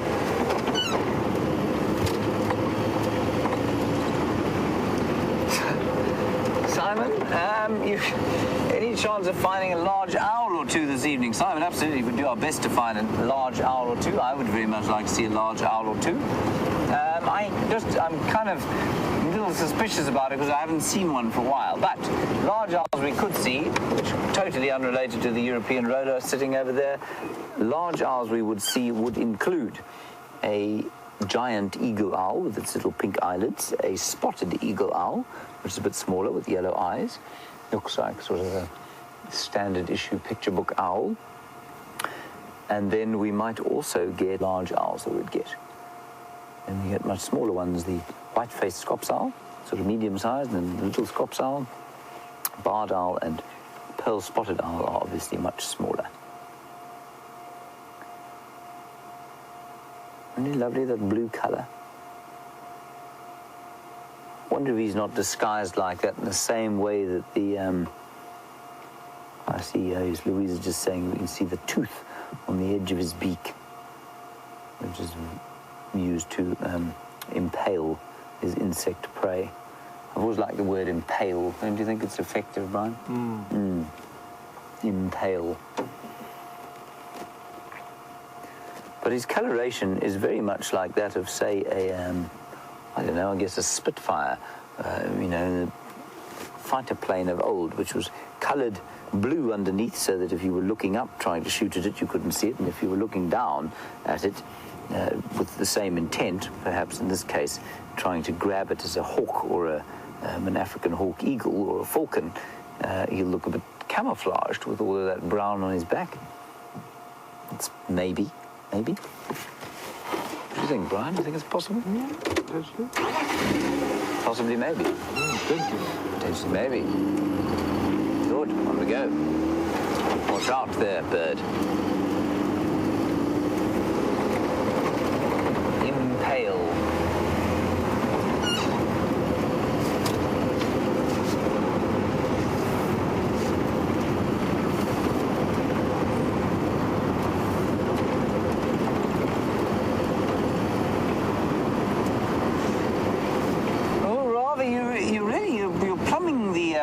You're plumbing the depths of my soul this this afternoon. You say, what do I think would be the response of nature were we to just become an observer rather than sort of an aggressor and a master, or trying to be the master of nature? Ravi, I think that we are behaving as human beings in exactly the way we evolved to behave. Now, basically, we are like any other species on the earth, and our basic raison d'etre, if you like, or reason to be, is to produce more of ourselves, and I think we're doing that highly effectively. Our mastery over nature is a function of our evolution in nature. And while I don't think we have mastered it at all, I think it's going to come back to bite us fairly soon. Were we to try and go the way of, shall we say, Ludditism, where we forsook technology and we maybe tried to live more in harmony. You see, I mean, again, that's a difficult concept to even understand. Because how can you live in harmony with nature? How can you live in complete harmony when you're going to have to kill something to eat it? You're going to have to destroy to make life, almost. So it's a difficult one to answer. Could we be living more consciously? Absolutely, we could be living more consciously. And would that have a positive effect on ecosystems around the world? I've no doubt it would. But are we living... Look at those, Brian. Beefaloes going across the road. But are we living in a manner that is contrary to our nature? You see, I don't think we are. And I think that's quite an interesting concept, and I think it's because of the advent of technology that we're able to kind of almost thwart nature's efforts for now. Does that answer your question, Robbie?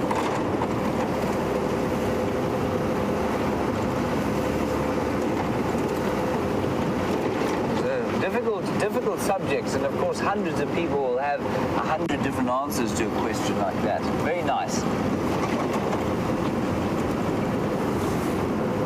Luke the Duke, an interesting question. We've just been past the site of the abandoned leopard kill, and you want to know why on earth a leopard would abandon it. Pressure, simply pressure from other leopards, hyenas, humans, you name it. We haven't driven in there, nor has anyone else driven in there, so I don't think it's human beings. But certainly there were some hyenas around there when I came through the other day, and they would have lain about underneath the kill there. Maybe he just thought, you know, I can go and catch something else without the pressure of cars driving up and down the road the whole time. I mean, the traffic that we provide on this road is negligible compared with the up and downing that goes on between drives here. So I think he probably just decided it was a bit noisy and unpleasant for him in his dining room, and he was going to go elsewhere. I think that's what it was. There are the buffalo coming across the road. You can just about see them.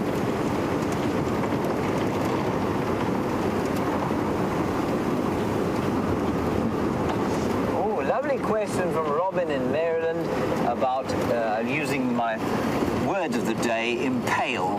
And you want to know what bird impales its prey on a thorn or on a barbed wire fence. The bird you're referring to, of course, is the fiscal shrike or Jackie hangman bird. And it is it's a shrike species, obviously. That's why it's called a fiscal shrike. And while we just drive through these buffalo, I'm going to stop for them again because we did have a long look at them earlier. The fiscal shrike is a black and white bird that likes to, it'll catch, say, a large insect and then stick it almost like a pantry onto a thorn or onto a barbed wire fence if it lives in an agricultural area.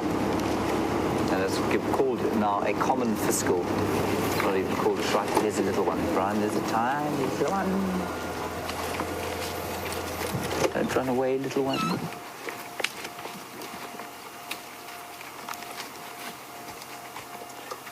I'm sure that's the same one we saw just now. Very sweet.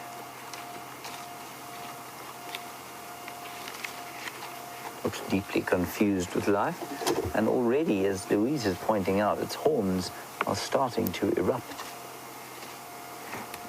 And it's still so little.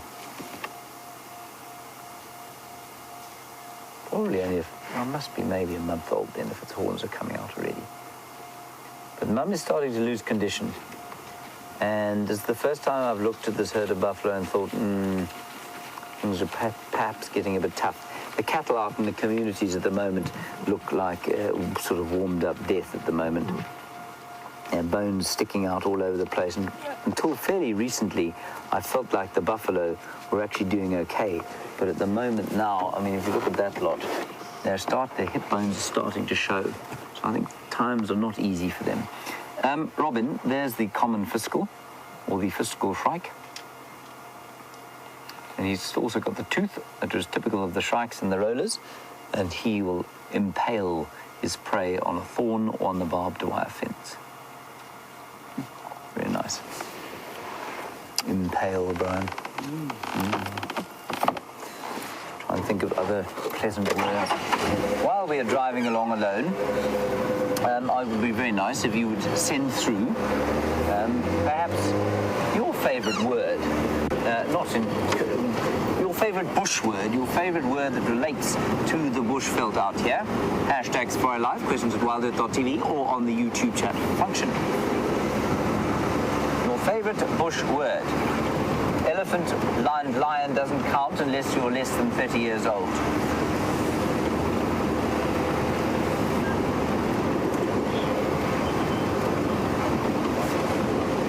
I'm going to get to your question now. I'm just going to quickly listen to the radio. Yes, they've been really close. By Waterhole Road. There's some lions on Torchwood.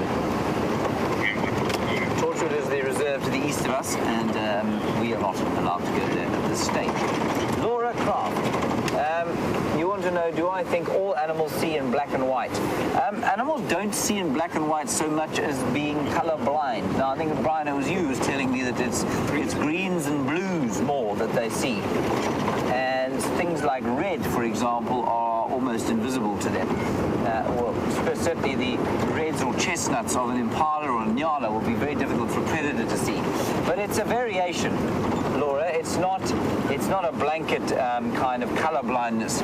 What happens is that if nocturnal animals, for example, will be almost completely colorblind, and that's because they have a ratio. There's a ratio of cells in everybody's eye. If I do lose you through here, I'll carry on the conversation as we go through. But basically, you've got two kinds of cells in your eye: rods and cones. Rods see light and dark or contrast. Cones see color. Now, I don't know the mechanism by which all of that happens, but basically the amount of color you can see depends on that ratio. So animals that don't see well at night, like us, and like many bird species, there are more buffalo, which we will just gently ease past. Hello, BBs. So, Laura, animals that don't see so well at night, like birds and us, see well in color. Animals that see very well at night, like lions and hyenas and leopards, you probably find are almost completely color blind. Now, in between that, I think you'll find a continuum. I think you'll find that cheetah probably see pretty well in color. You'll probably find that wild dogs can see a bit of color, probably not very good color, but some color. You'll probably find that diurnal, a lot of the herbivores probably don't see as well in color as we do, because they need to be able to see at night in case a lion wants to come and eat them. And it doesn't have any benefit to them to be able to see color up here. Much better for that they can pick up movement and a bit of detail. I think you'll find the primates see in color. Do they see as well as we do? Probably not in color. So I think it's a whole continuum, Laura. We will eventually arrive at Biffleshoek Dam, which was the original plan for the afternoon. I could do with some Biffleshoek Dam water, Brian, if it was clean. You don't have any water with you, do you? You do. Might I have a small sip? Thank you so much. I'm just... Yes, right. Excuse me, everybody. I just need to wet my whistle. What do I do? Just suck. Pipe down a little bit. That's okay. There we go.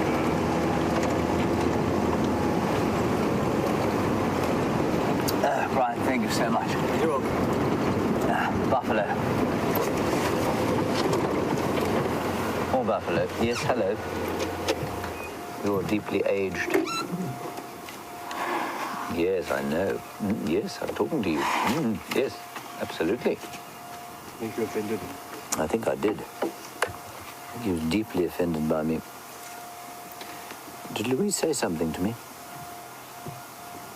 I'm not sure if I'm hearing her. Louise, please do a communications check. Oh dear.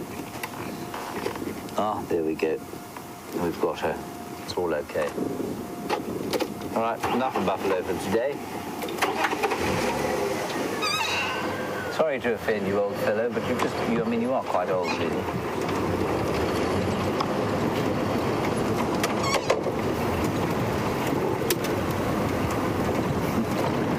Oh, Safari Dean, that's an interesting thing. You're saying you'd like me to put my books on tape. Well, I'm not sure I'll put them on tape, mainly because I don't know anybody who owns a cassette player anymore, Safari Dean. But in terms of audio books, absolutely. During the next leave that I get, which will commence roughly on the 18th of March, I will be doing just that. I'm going to spend 4 days doing it and sending it through to a company in Cape Town that looks after that sort of thing, and they'll edit it all together. And then you will be able to have my voice recorded. So thank you, Safari Dean. Yes, if you really want a cassette tape made of them, maybe a series of cassettes, I will find someone to do that for you and send them to you.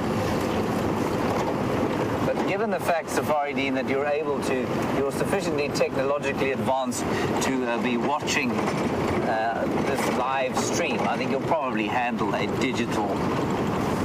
you'll probably find a digital medium through which to listen to my voice. Louise, you're going to have to go again with that, I'm afraid. A large gust of wind has taken my ears.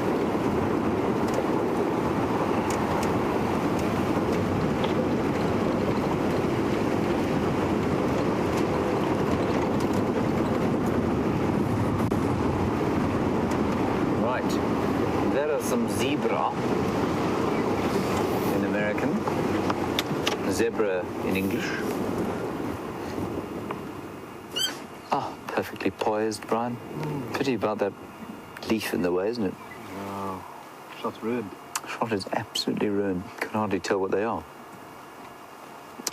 Now, very interesting question, of course, about the colour. And Laura, you were chatting about the colour. And, I mean, to me, that white and black looks completely obvious through here. I mean, it's the most clear-looking animal out here until, watch now, watch when this zebra moves into the thicket. That means, zebra, that you have to actually move into the thicket. There we go. Now, as they move, watch the stripes as they move. You see how they kind of play tricks with your eyes. Now, a zebra that is running through bush like this and being chased by an animal that sees good contrast but poor detail, and also in blues and greens, is going to struggle to pick that up and struggle to pick up exactly which way it's running, and it's going to struggle to pick up one individual from the other. And I think that is by far the best theory for why they are striped. There are all sorts of crackpot theories for why they do have stripes, some of them going around thermoregulation, others around imprinting, you know, babies having to imprint on their mothers. I mean, the energy expenditure for a stripy pattern like that, just so that your baby can recognize you, when impala, for example, look identical and their mothers have no problem, or their lambs have no problem identifying their mothers. It just doesn't make sense to me. Right, good, very nice. Now, I believe there are a few of these favorite words coming through. I'm looking forward to these. We're going to just park ourselves on the Buffelshoek Dam wall. Brian will show us the beauty of the setting sun, and we'll go through a couple of those words. With any luck, there'll be a giant herd of elephants having a drink.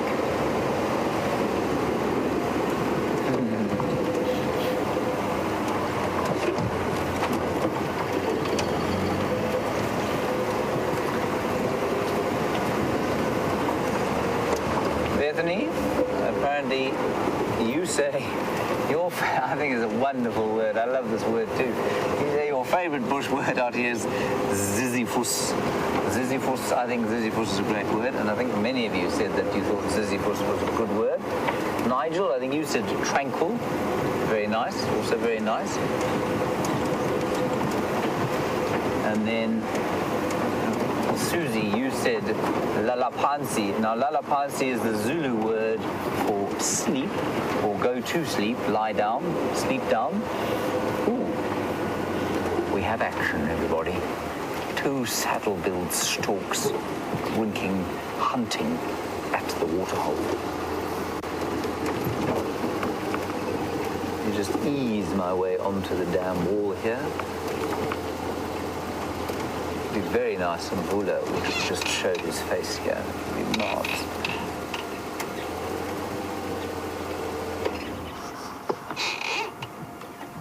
There we go. A couple more of these words coming through. Hit me again, Louise. Ah, Lenny, wonderful word. Crepuscular. Isn't it wonderful? Debbie, petrichor, brilliant. And Ig in Pretoria says, baobab is a lekker bush word. It is indeed, as is the word lekker, which means, well, basically, I mean, Ig, you can correct me if I'm wrong here, but it's the Afrikaans word to describe nice, anything nice. Lekker kos, nice food. Lekker bosveld, nice bush. A beautiful bush. Chris Rowe, you say, shoo. Sharon, I like shu as well. Sharon, you say Serengeti. I think it's a beautiful word. Serengeti. Just conjures up all sorts of images, doesn't it? Karen, the Zimbo. Karen, I've missed your word. You're in London. You're a Zimbabwean in London, and your word is mushi. I'm not sure what that means, but other than trying to make a husky run. Or mushy. Or mushy. Mushy. Ah, yes, maybe mushy. Thank you for that card. Perhaps mutle? Ah. So these are saddle-billed storks, endangered species. I was hoping to see one of these on the school drive. Naturally, they flew off before we came live. And Safari Dean, your favorite word is sibambili. If you could find out what sibambili means for us, Safari Dean, that would be great. Now look, I was just reading about storks and their feeding. I've been terrorizing everybody at the lunch table for the last few days, reading a book called Ornithology for Africa. And reading about the feeding, different sort of feeding mechanisms that birds have. Now watch these storks. See how basically they are almost attempting to disturb the fish, and then they will peck down, and some birds will impale fish, so there's that word again, will actually drive, sort of harpoon them, drive their beaks through the fish's side, through the fish's flesh, and then pull them out again. And others like these are actually able to feel the fish. So they'll feel them with their feet, and then they have an incredibly fast reaction speed where they'll feel the fish move with the foot and stab down much harder than you and I could ever hope to reach our hands down, and they actually open their beaks quickly and grab the fish that they eat. So they wait until a fish touches the foot and then they'll stab down. So that's not done with eyes.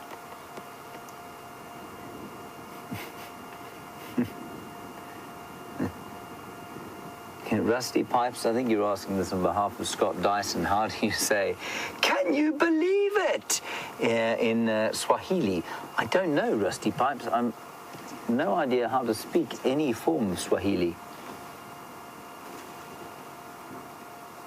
And you can see some movement in the water there. There'll be terrapins, and there will be the odd catfish, I imagine, just coming out of the mud. Right, Brian, a quick look at the sunset, perhaps, before we press on to find the great number of leopards that we're hoping to see during the course of the afternoon. Nikki and Scott are out, actually, at the moment, trying to track. So were there to be a leopard, we would know. Ah, yes, Penny Pine. As we watch the sun go down, your favorite word, sundowner, and all that it implies. Sundowner, no downer, Brian.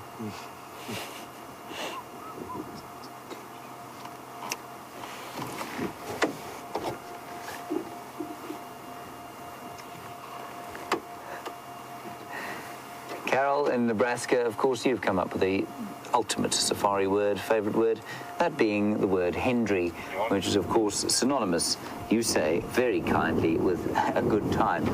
Well, I'm glad you think that, Carol. I'm very grateful for the fact that you think that.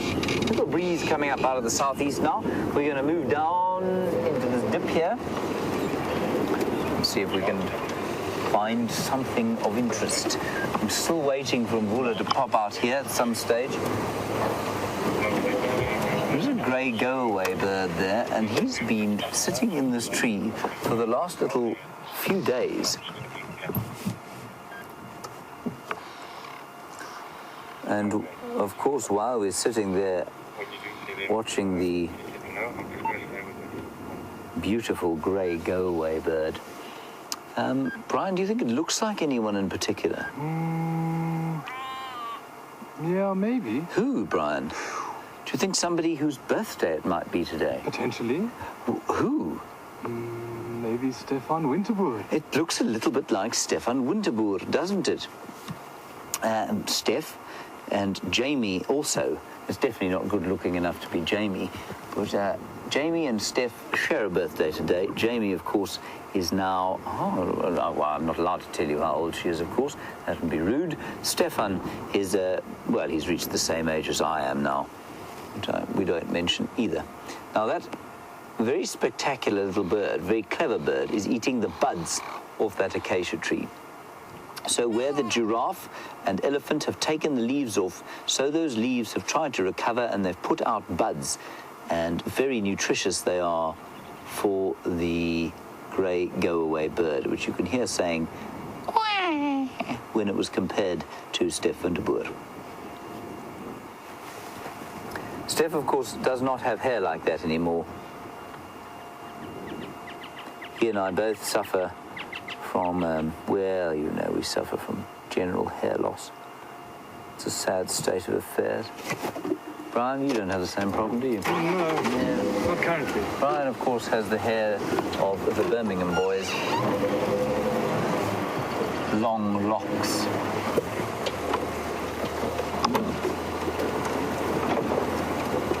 Oh, there we go.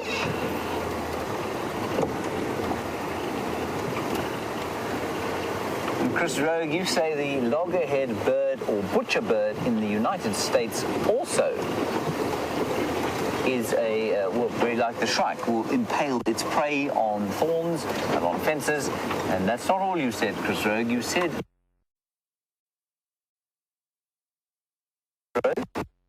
Thank you. Run out of signal.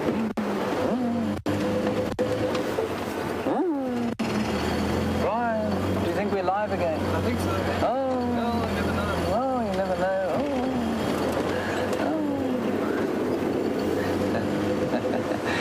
That was just for Louise's benefit. Chris Rogue, like I was saying, happy birthday to you, long-time loyal viewer, and we appreciate your time and your questions. So happy birthday to you. I hope it's a good one. I hope you eat lots of cake and drink much champagne.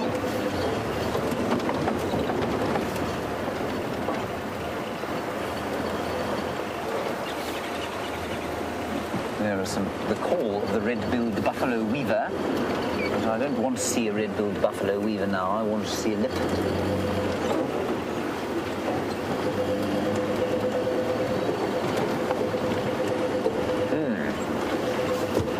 Robbie, this is an impossible question to answer. You want to know how much of an animal's behavior is nature and how much of it is nurture, i.e. how much of it is encoded in the genetics of the animal and how much is learned. It's almost impossible to put a sort of blanket this much. Yeah, in fact, I mean, it'll vary between orders, it'll vary between classes, it'll vary between species. Some of the birds, the examples you gave, for example, nest building and migration, seem to be entirely encoded in the genetic makeup of an animal, which is astounding. I mean, it just is amazing to me that a cuckoo, which never meets its parents, cuckoo never meets its actual biological parents. Remember, it's raised, for example, a Lavallian's cuckoo is raised by a flock of arrow-marked babblers, to which it bears no resemblance whatsoever, and then in its first year, sometimes the second year, the cuckoo will migrate. Overseas, off it'll go. It's never met its parents, no one's told it where to go, nobody has indicated that it should go at all, and its babbler family will stay behind to overwinter at home, and the cuckoo will disappear overseas. And it is utterly astounding to me that that is encoded in the genetic makeup, and likewise, that cuckoo then knows not to lay its eggs, or not to try and build a nest, and knows it must lay its eggs in the nest of another bird, and will know exactly which bird to do that to. Now, that is just a remarkable behavior. But then there are learned behaviors, and I think mammals, you will find, have far more learned behaviors than do, say, the birds. I think a lot of birds will have almost entirely instinctual behaviors. Which is, I mean, you could talk about this forever and ever. I think the closer you get to a primate, the less instinctual our behavior becomes, and the more teaching has to take place. The larger your brain, I think you'll find, the more learning can take place, and therefore the more learning does actually take place. It's a lovely subject. The subject of nature versus nurture, for me, is one of my favorites. Simply because normally, I mean, the most obvious kind of conclusion to the discussion is that most of our behavior is nature via nurture.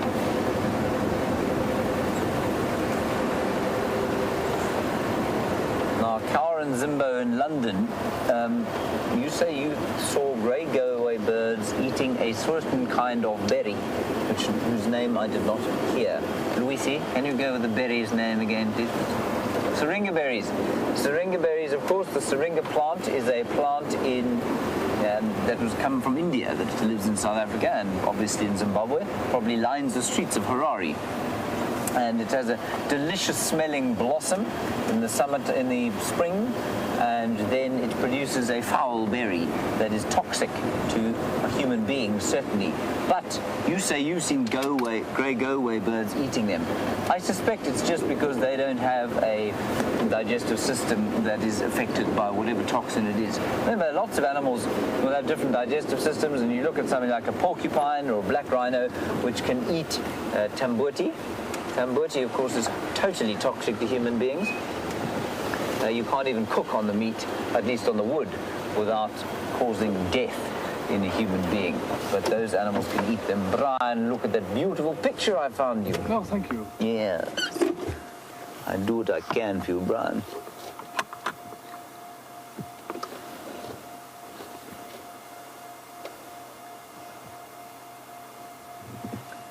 Let us be silent for a few seconds, mainly so that my voice might recover.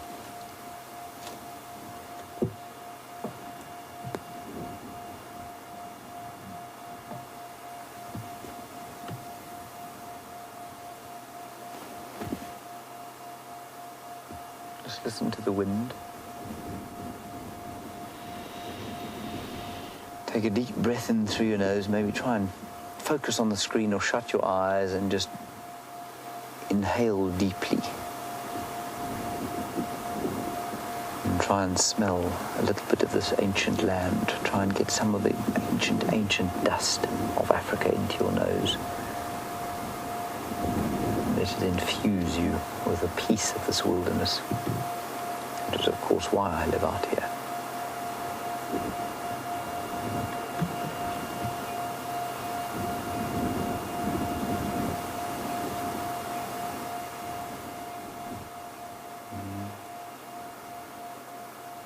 It's always important, I think, to do that at least once or twice a day. Certainly at sunset and sunrise, to sit and do a little breathe, a mini meditation, if you like, on the magnificence of the wild and just let it touch you, wherever it is that the wilderness does touch you.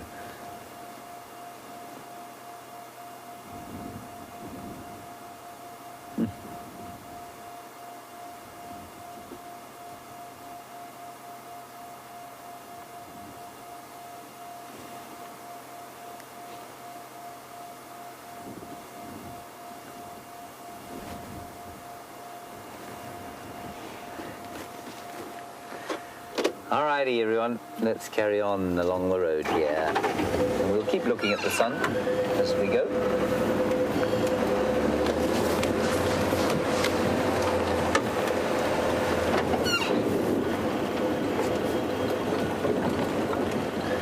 Brilliant question, Diane. You say, if animals are colorblind, why on earth do we wear khaki clothing in the bush? Diane, there are a number of reasons for that. Foremost amongst them, of course, is because it's fashionable. Same reason that anybody wears any kind of clothing. Now, Brian, I'm going to ask you to do me a favor. You've got your socks with you. I'm going to get on camera briefly. Brian is wearing a color that is very popular at lodges around here. Now, would you mind, Brian, walking just gently behind that peltiforum bush there, and I shall film you. I would do this, of course, but I am not wearing the same color as you. Now, I will be off comms, Luisi, so you'll have to get hold of me after this. Right, everybody. Brian will be relatively in focus, not very, of course, but relatively. Right. Now, this is important. Highly important experiment we're doing here. And I will walk the same way. Right. Brian? All right. Right. Off you go then. Right. There he goes. Now, there's Brian. Just, you keep going. Yes. Very good. Now, what can you notice there? That's perfect. What do you notice, everyone? You notice the color of his shirt. Right, come back, Brian. Thank you very much. Here he comes. Look at his marvelous athlete. And the man is like watching a Greek god run. Okay, now I'm going to do the same thing.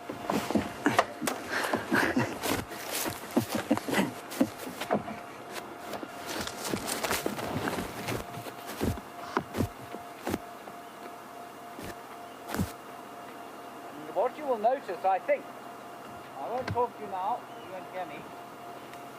Hang on. Can't hear you. Hang on. You don't have to, I'll talk when I get back. No, shut there. We can hear you now. Okay, what you will notice is that I am more difficult to see than Brian was.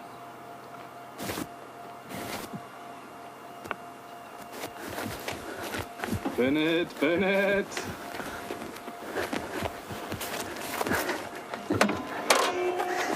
Now,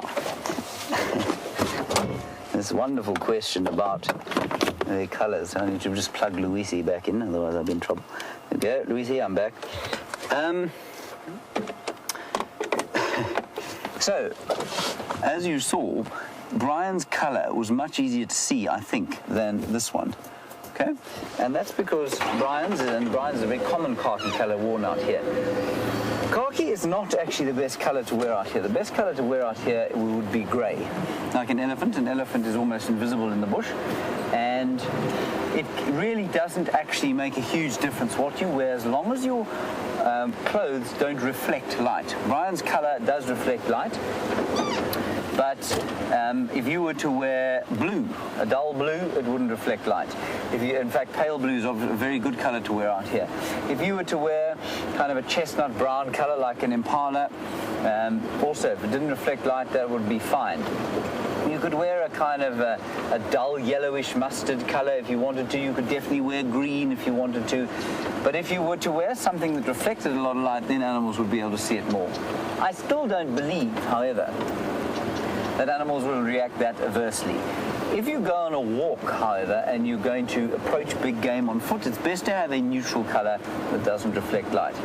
So the fact that everybody is wearing khaki when they're on safari, you see these, I mean, I used to really have to bite my tongue when people used to arrive at the lodge, the entire families dressed in matching khaki clothing.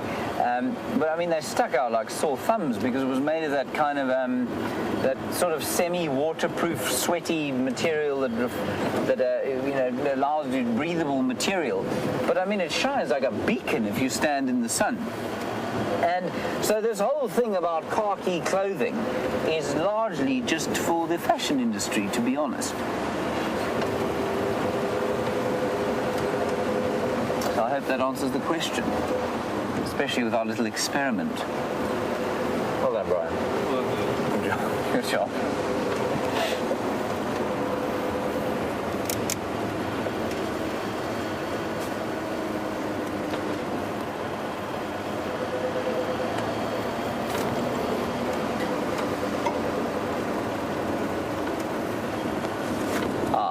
Actually, you're asking about the road system, and you say it looks like it's. It looks like it's in grids, basically. If you look at it from the air, if you watch it from the drone, obviously you've been watching some of Andrew's drone footage. Let's just quickly look at this waterbuck over here, only because this is the only antelope we can find. Hello, waterbuck. How are you? Don't run away. Close along the road. Oh, Brian, look at them. There's a whole plethora of them there, too. The roads are straight like that, Ashley, because of the cut lines. So the cut lines are the boundaries between the farms, and so those are those straight roads that you can see that look like they're parallel with each other. Then the loopy roads in the middle of the reserve are decided by the landowners. So they'll put them wherever they think the roads are going to take them through the best game viewing areas.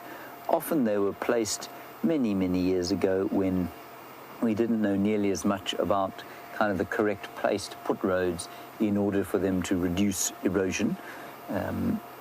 But it is up to each private landowner. The Kruger would be a lot more careful about it. They've obviously got the means to close down and open new roads. Does that answer your question, Ashley? Look at their little heart-shaped noses. I've never seen so many waterbuck as I have on this reserve, and it's not because there's that much water. I can't really explain it, to be honest.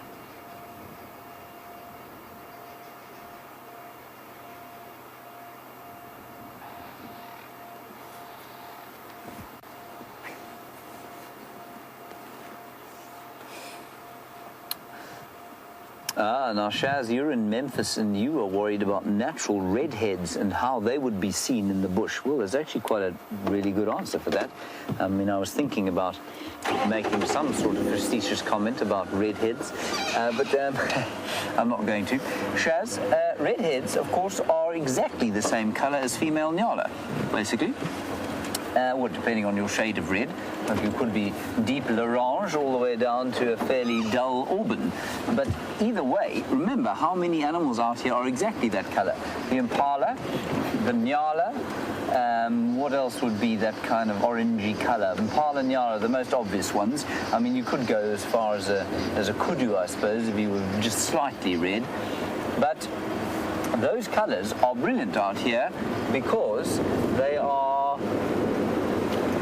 Well, they're brilliant because they're red, and if you are a predator like a lion or a leopard, you don't see red. It's almost impossible to see red. You see those blues and greens, and the red is not obvious at all. So it's actually a really good color to have red hair out here in the bush. That said, I was at school with a fellow who had red hair so red, I think he's currently being used as a lighthouse somewhere in the Cape.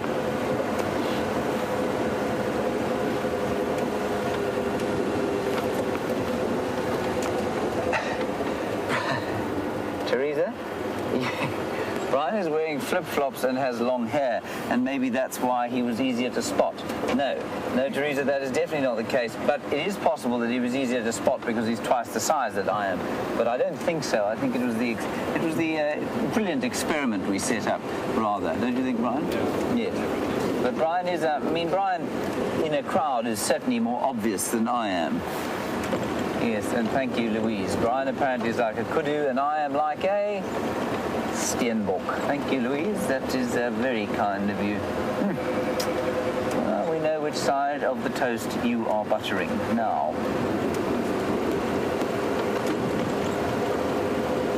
Starting to get a little darker. We'll put on some lights just in case a great herd of leopards should chance upon the road. Wouldn't want to miss them.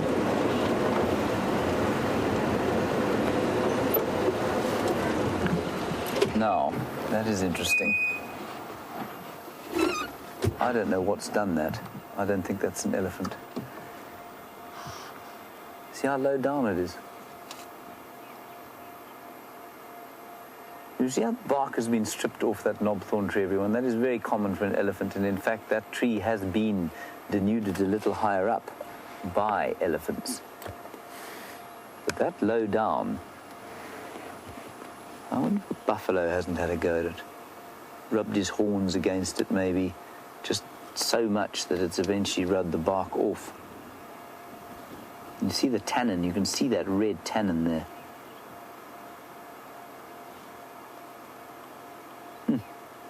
It's quite unusual. I can smell waterbuck. Waterbuck smell like sort of musky horses. It's a lovely, comforting smell. Just blowing in on this rather delicious southeasterly breeze. On we go, Brian.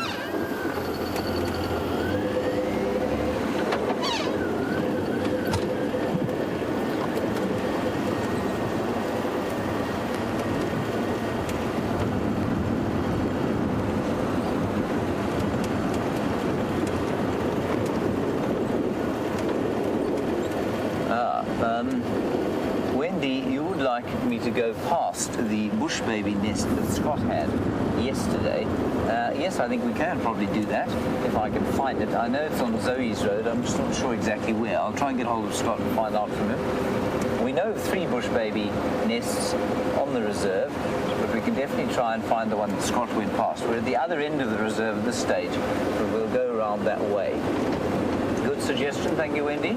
In Snowy Fishes, Indiana, is that what it's called? I believe there's a place called Snowy Fishes.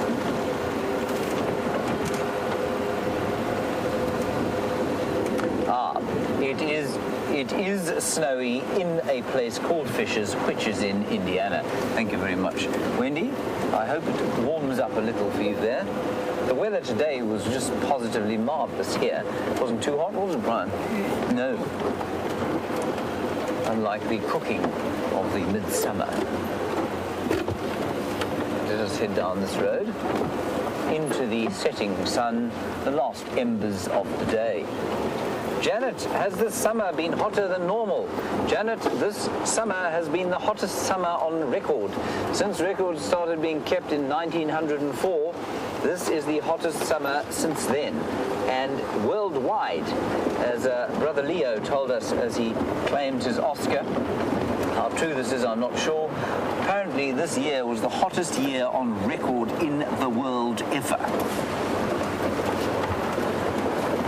So, I'm not really that surprised that we're having a big drought. It regularly hit above 40 degrees here, which is sort of 102, 103.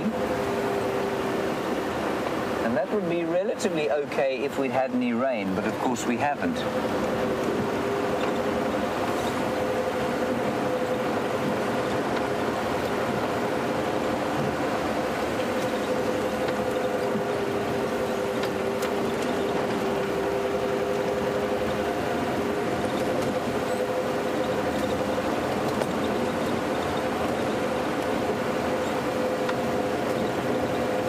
In Ohio, I'm not really sure what you're asking. You want to know if an animal is colorblind, does it see, I think you're basically asking, does it see colors in a different way, or are things just invisible? What I think you'll find, if I can use the redhead example again, because I think you used the redhead example, blue and green, so they're seeing in blue and green, which means that red is difficult to see. That means that they will see red as a shade of blue or green. So it won't be invisible, but they will see it as a shade of blue or green. Now, if you are red and you are moving through a green environment or a blue-green environment, that color is going to be very difficult to see. Now, I mean, the best way to liken it is to if you saw only black and white, right? You know that not everything is either black or white. If you see something, say, red in a black and white film, it's a shade of gray. And it'll be the same kind of variation. Somewhere between blue and green will be red. And that's how it will work. I hope that kind of makes sense. So redhead would not be completely invisible, no. It would be a shade of blue and green in much the same way that grey is a shade of black and white mixed together on a black and white film or photograph. Brian, why can I not find any leopards anymore? Do you think they have left, or do you think I'm just incompetent? Be careful how you answer, given that we're about to drive through a drainage line. Touch and go. Maybe, possibly. Potentially, maybe. Right, we will go to that bush baby nest now. Now, Louise thinks she is deeply amusing this evening. She says, Steenbok don't find leopard, leopard finds Steenbok. Louise, dangerously close to a frog in your bed.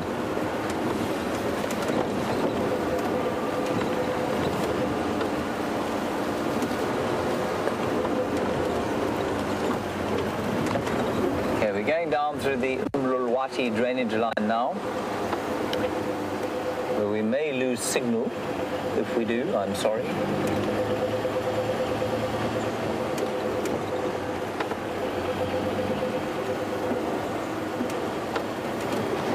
I'm just going to try and get hold of Scott quickly and see if he is still mobile, and if he is, I just want to try and find where that bush baby nest is for Wendy. Scott Dyson, do you copy? Good evening, James. How are you? Good evening, Scott. I am fine, thank you. I want to know, please, where that bush baby nest was on Zoe's Road. Wendy would like to know.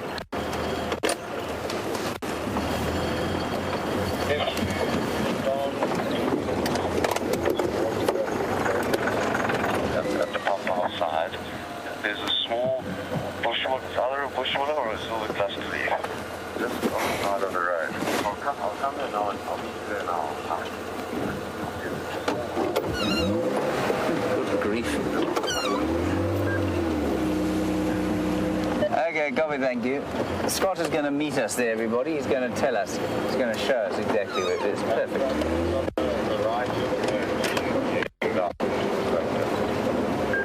Okay, copy that. Confirm just north of the junction with Philemon's cut line. Affirmative.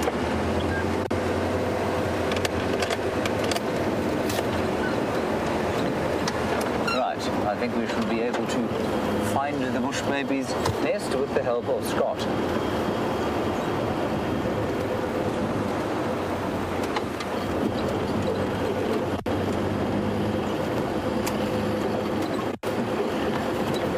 Columbus, Indiana. Thank you for asking me a question to which I do not know the answer, or to which is not, the answer is not immediately apparent. We're going to have to think about it together. You say, are there any animals out here that imitate each other's behavior? Well, I mean, they're the birds, of course. The birds imitate each other's calls, so I suppose that's a method of imitating behavior. But I don't know that there are any, say, mammals which would imitate another mammal's behavior. Monkeys, maybe. Monkeys might imitate other animals' behavior. Really? Yeah, it's on the road. You missed it. Just slid it away. Is it gone? Yeah, it's gone. Oh, there was a snake, everyone. Which side did it go? It was a big one, Brian. A little snake. Just scuttled off in here. That is very poor of me that I didn't see that.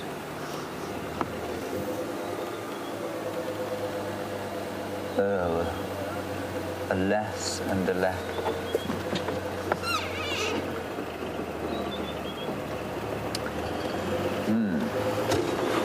about that, everyone. It would have been a nice sighting. Alas and alack. So, let me just talk to Scott. Go ahead. It's all about a minute of describing the location. Head from just as you go through the maybe past the road. What's going on? Okay, copy, thank you.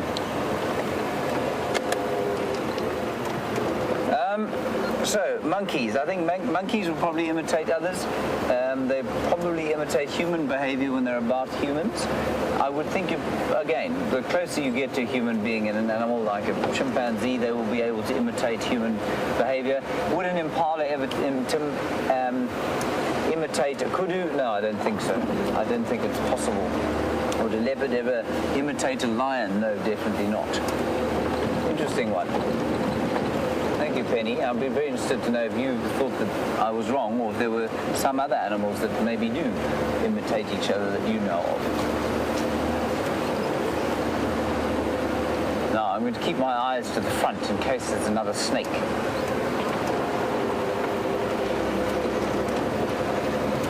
We know now where the bush baby nest is, and we are on our way there.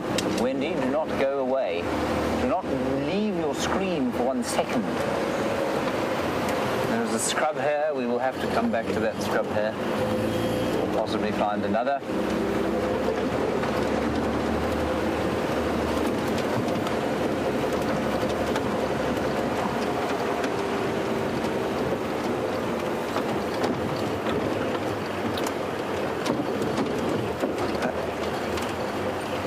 Happy cub. Apparently, Scott spotted a while back a genet moving some little babies, some kittens they're actually called, even though they're not really related to cats, out of a nest in a tree hole. And you want to know if anybody knows what's happened to them? No, no one knows what's happened to them. Happy cub, I'm afraid. We didn't see them again.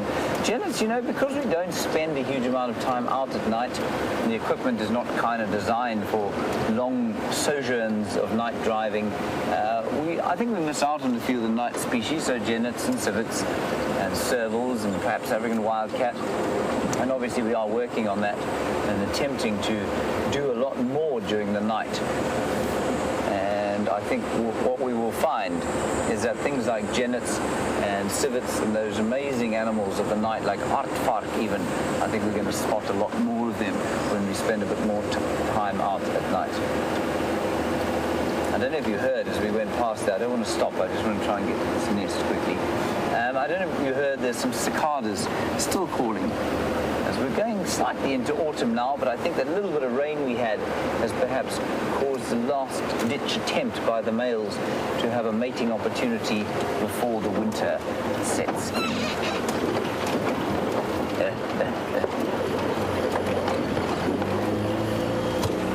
Not too far now. 1 minute. 1 minute. Down this road. Watch the Acacia Berkii.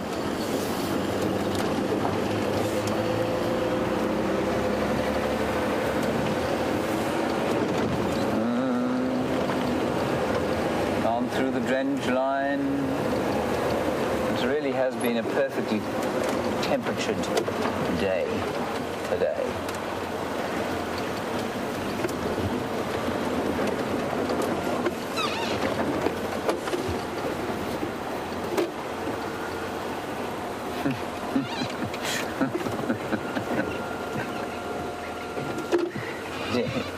Jen B, you say a stick insect imitates a stick.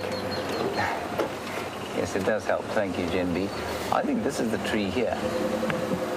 Scott isn't here. I don't think he's actually able to be here. Is this the tree?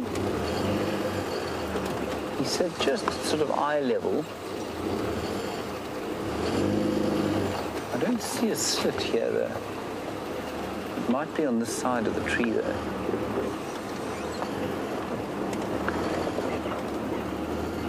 Just ask him once more.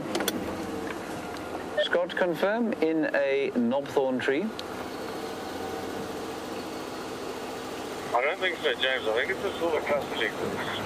It's small, probably 10 centimetre in diameter tree, and at the first major fall, about 1.5 meters off the ground, that's where the hole is. As far as close, I'd come and show you. Okay, copy, thanks. He's actually a bit far away. He said in the silver cluster leaf tree, that is unquestionably a knobthorn tree. And he said 1.5 meters off the road. Kirsten says she thinks it might be this tree. I tell you what, I'm going to get a little bit further up the road.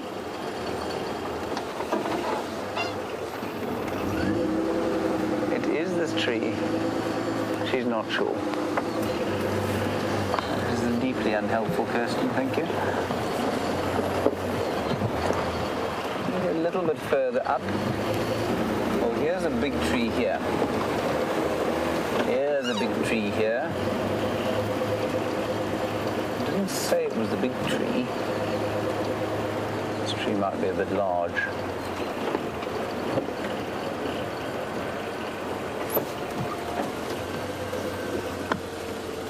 I think this was also a knobthorn.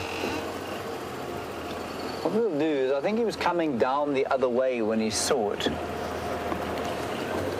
So we'll just go a little bit further up, look at a few more, and then turn around and come back down. And I think that'll give us a better idea.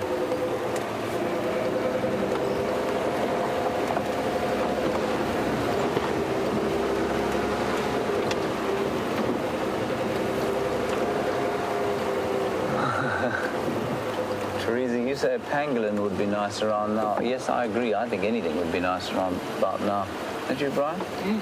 Just some kind of heartbeat, even if it was reptilian, like a snake. Okay, I'm going to just go find a turnaround spot and we'll come back down. Here's a very small cluster leaf. Kirsten, does it look like this tree?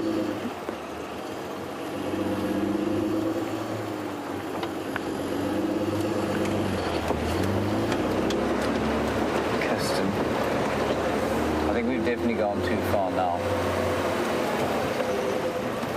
I'm going to turn around here. I'm sorry about this, Wendy. I'm doing my best. I'm sorry. Just going to ask Scott once more. Scotty, confirm only about 5 meters north of the dip. Yeah, 5 or 10 meters. As you go through it, 5 to 10 meters right on the left of the road. Certainly the cluster leaf may have been a bushwallow. Okay, copy, thanks. All right, he says definitely only 5 or 10 meters after the dip on this side of the road. Okay, one more pass by, everyone. Let's see.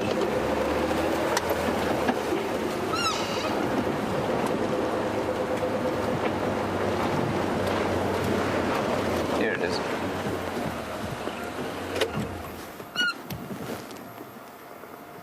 I don't think it can be anything other than this. What do you think, Brian? Kirsten, does this look like it? That's good. This is it. Okay. There you are, Wendy. Unfortunately, no bush babies in it at this stage. And it's hard to believe that a little bush baby could get into that. But what I suspect is, you saw Brian go to the top of the tree there. I suspect quite strongly there's an entrance there that they go into, and this is probably just a little window.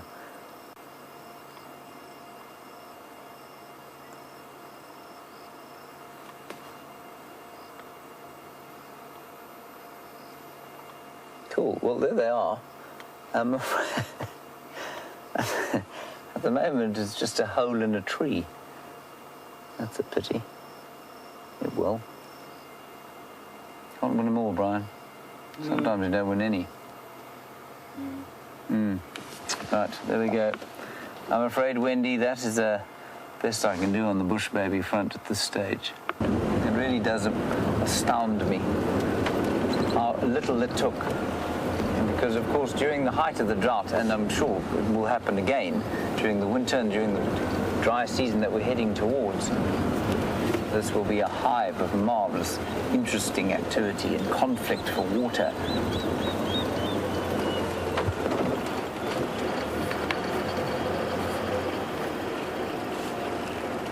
Now, Karen, you want to know if we're going to have a fireside chat, and you're in Oregon. We are going to have a fireside chat, Karen. I'm going to stop here just for the last minute. And Karen, our fireside chat, of course, will focus largely on the highlights of Scott Dyson's rather illustrious career in this area. A guest appearance will be made with any luck by Nicola Austin. That will be a treat for all concerned. And that will be on Saturday because they leave on Sunday morning. So, excuse me.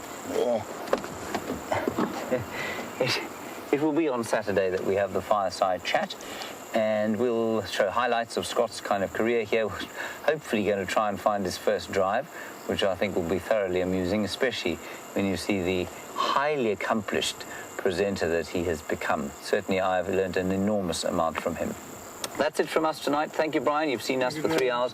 Well done, Brian. Well done, Thumb. Well done, Louise and Kirsty in the final control. And well done, well, nobody else to say well done to other than to you. And thank you for keeping us going for 3 hours. It was a wonderful conversation that we have.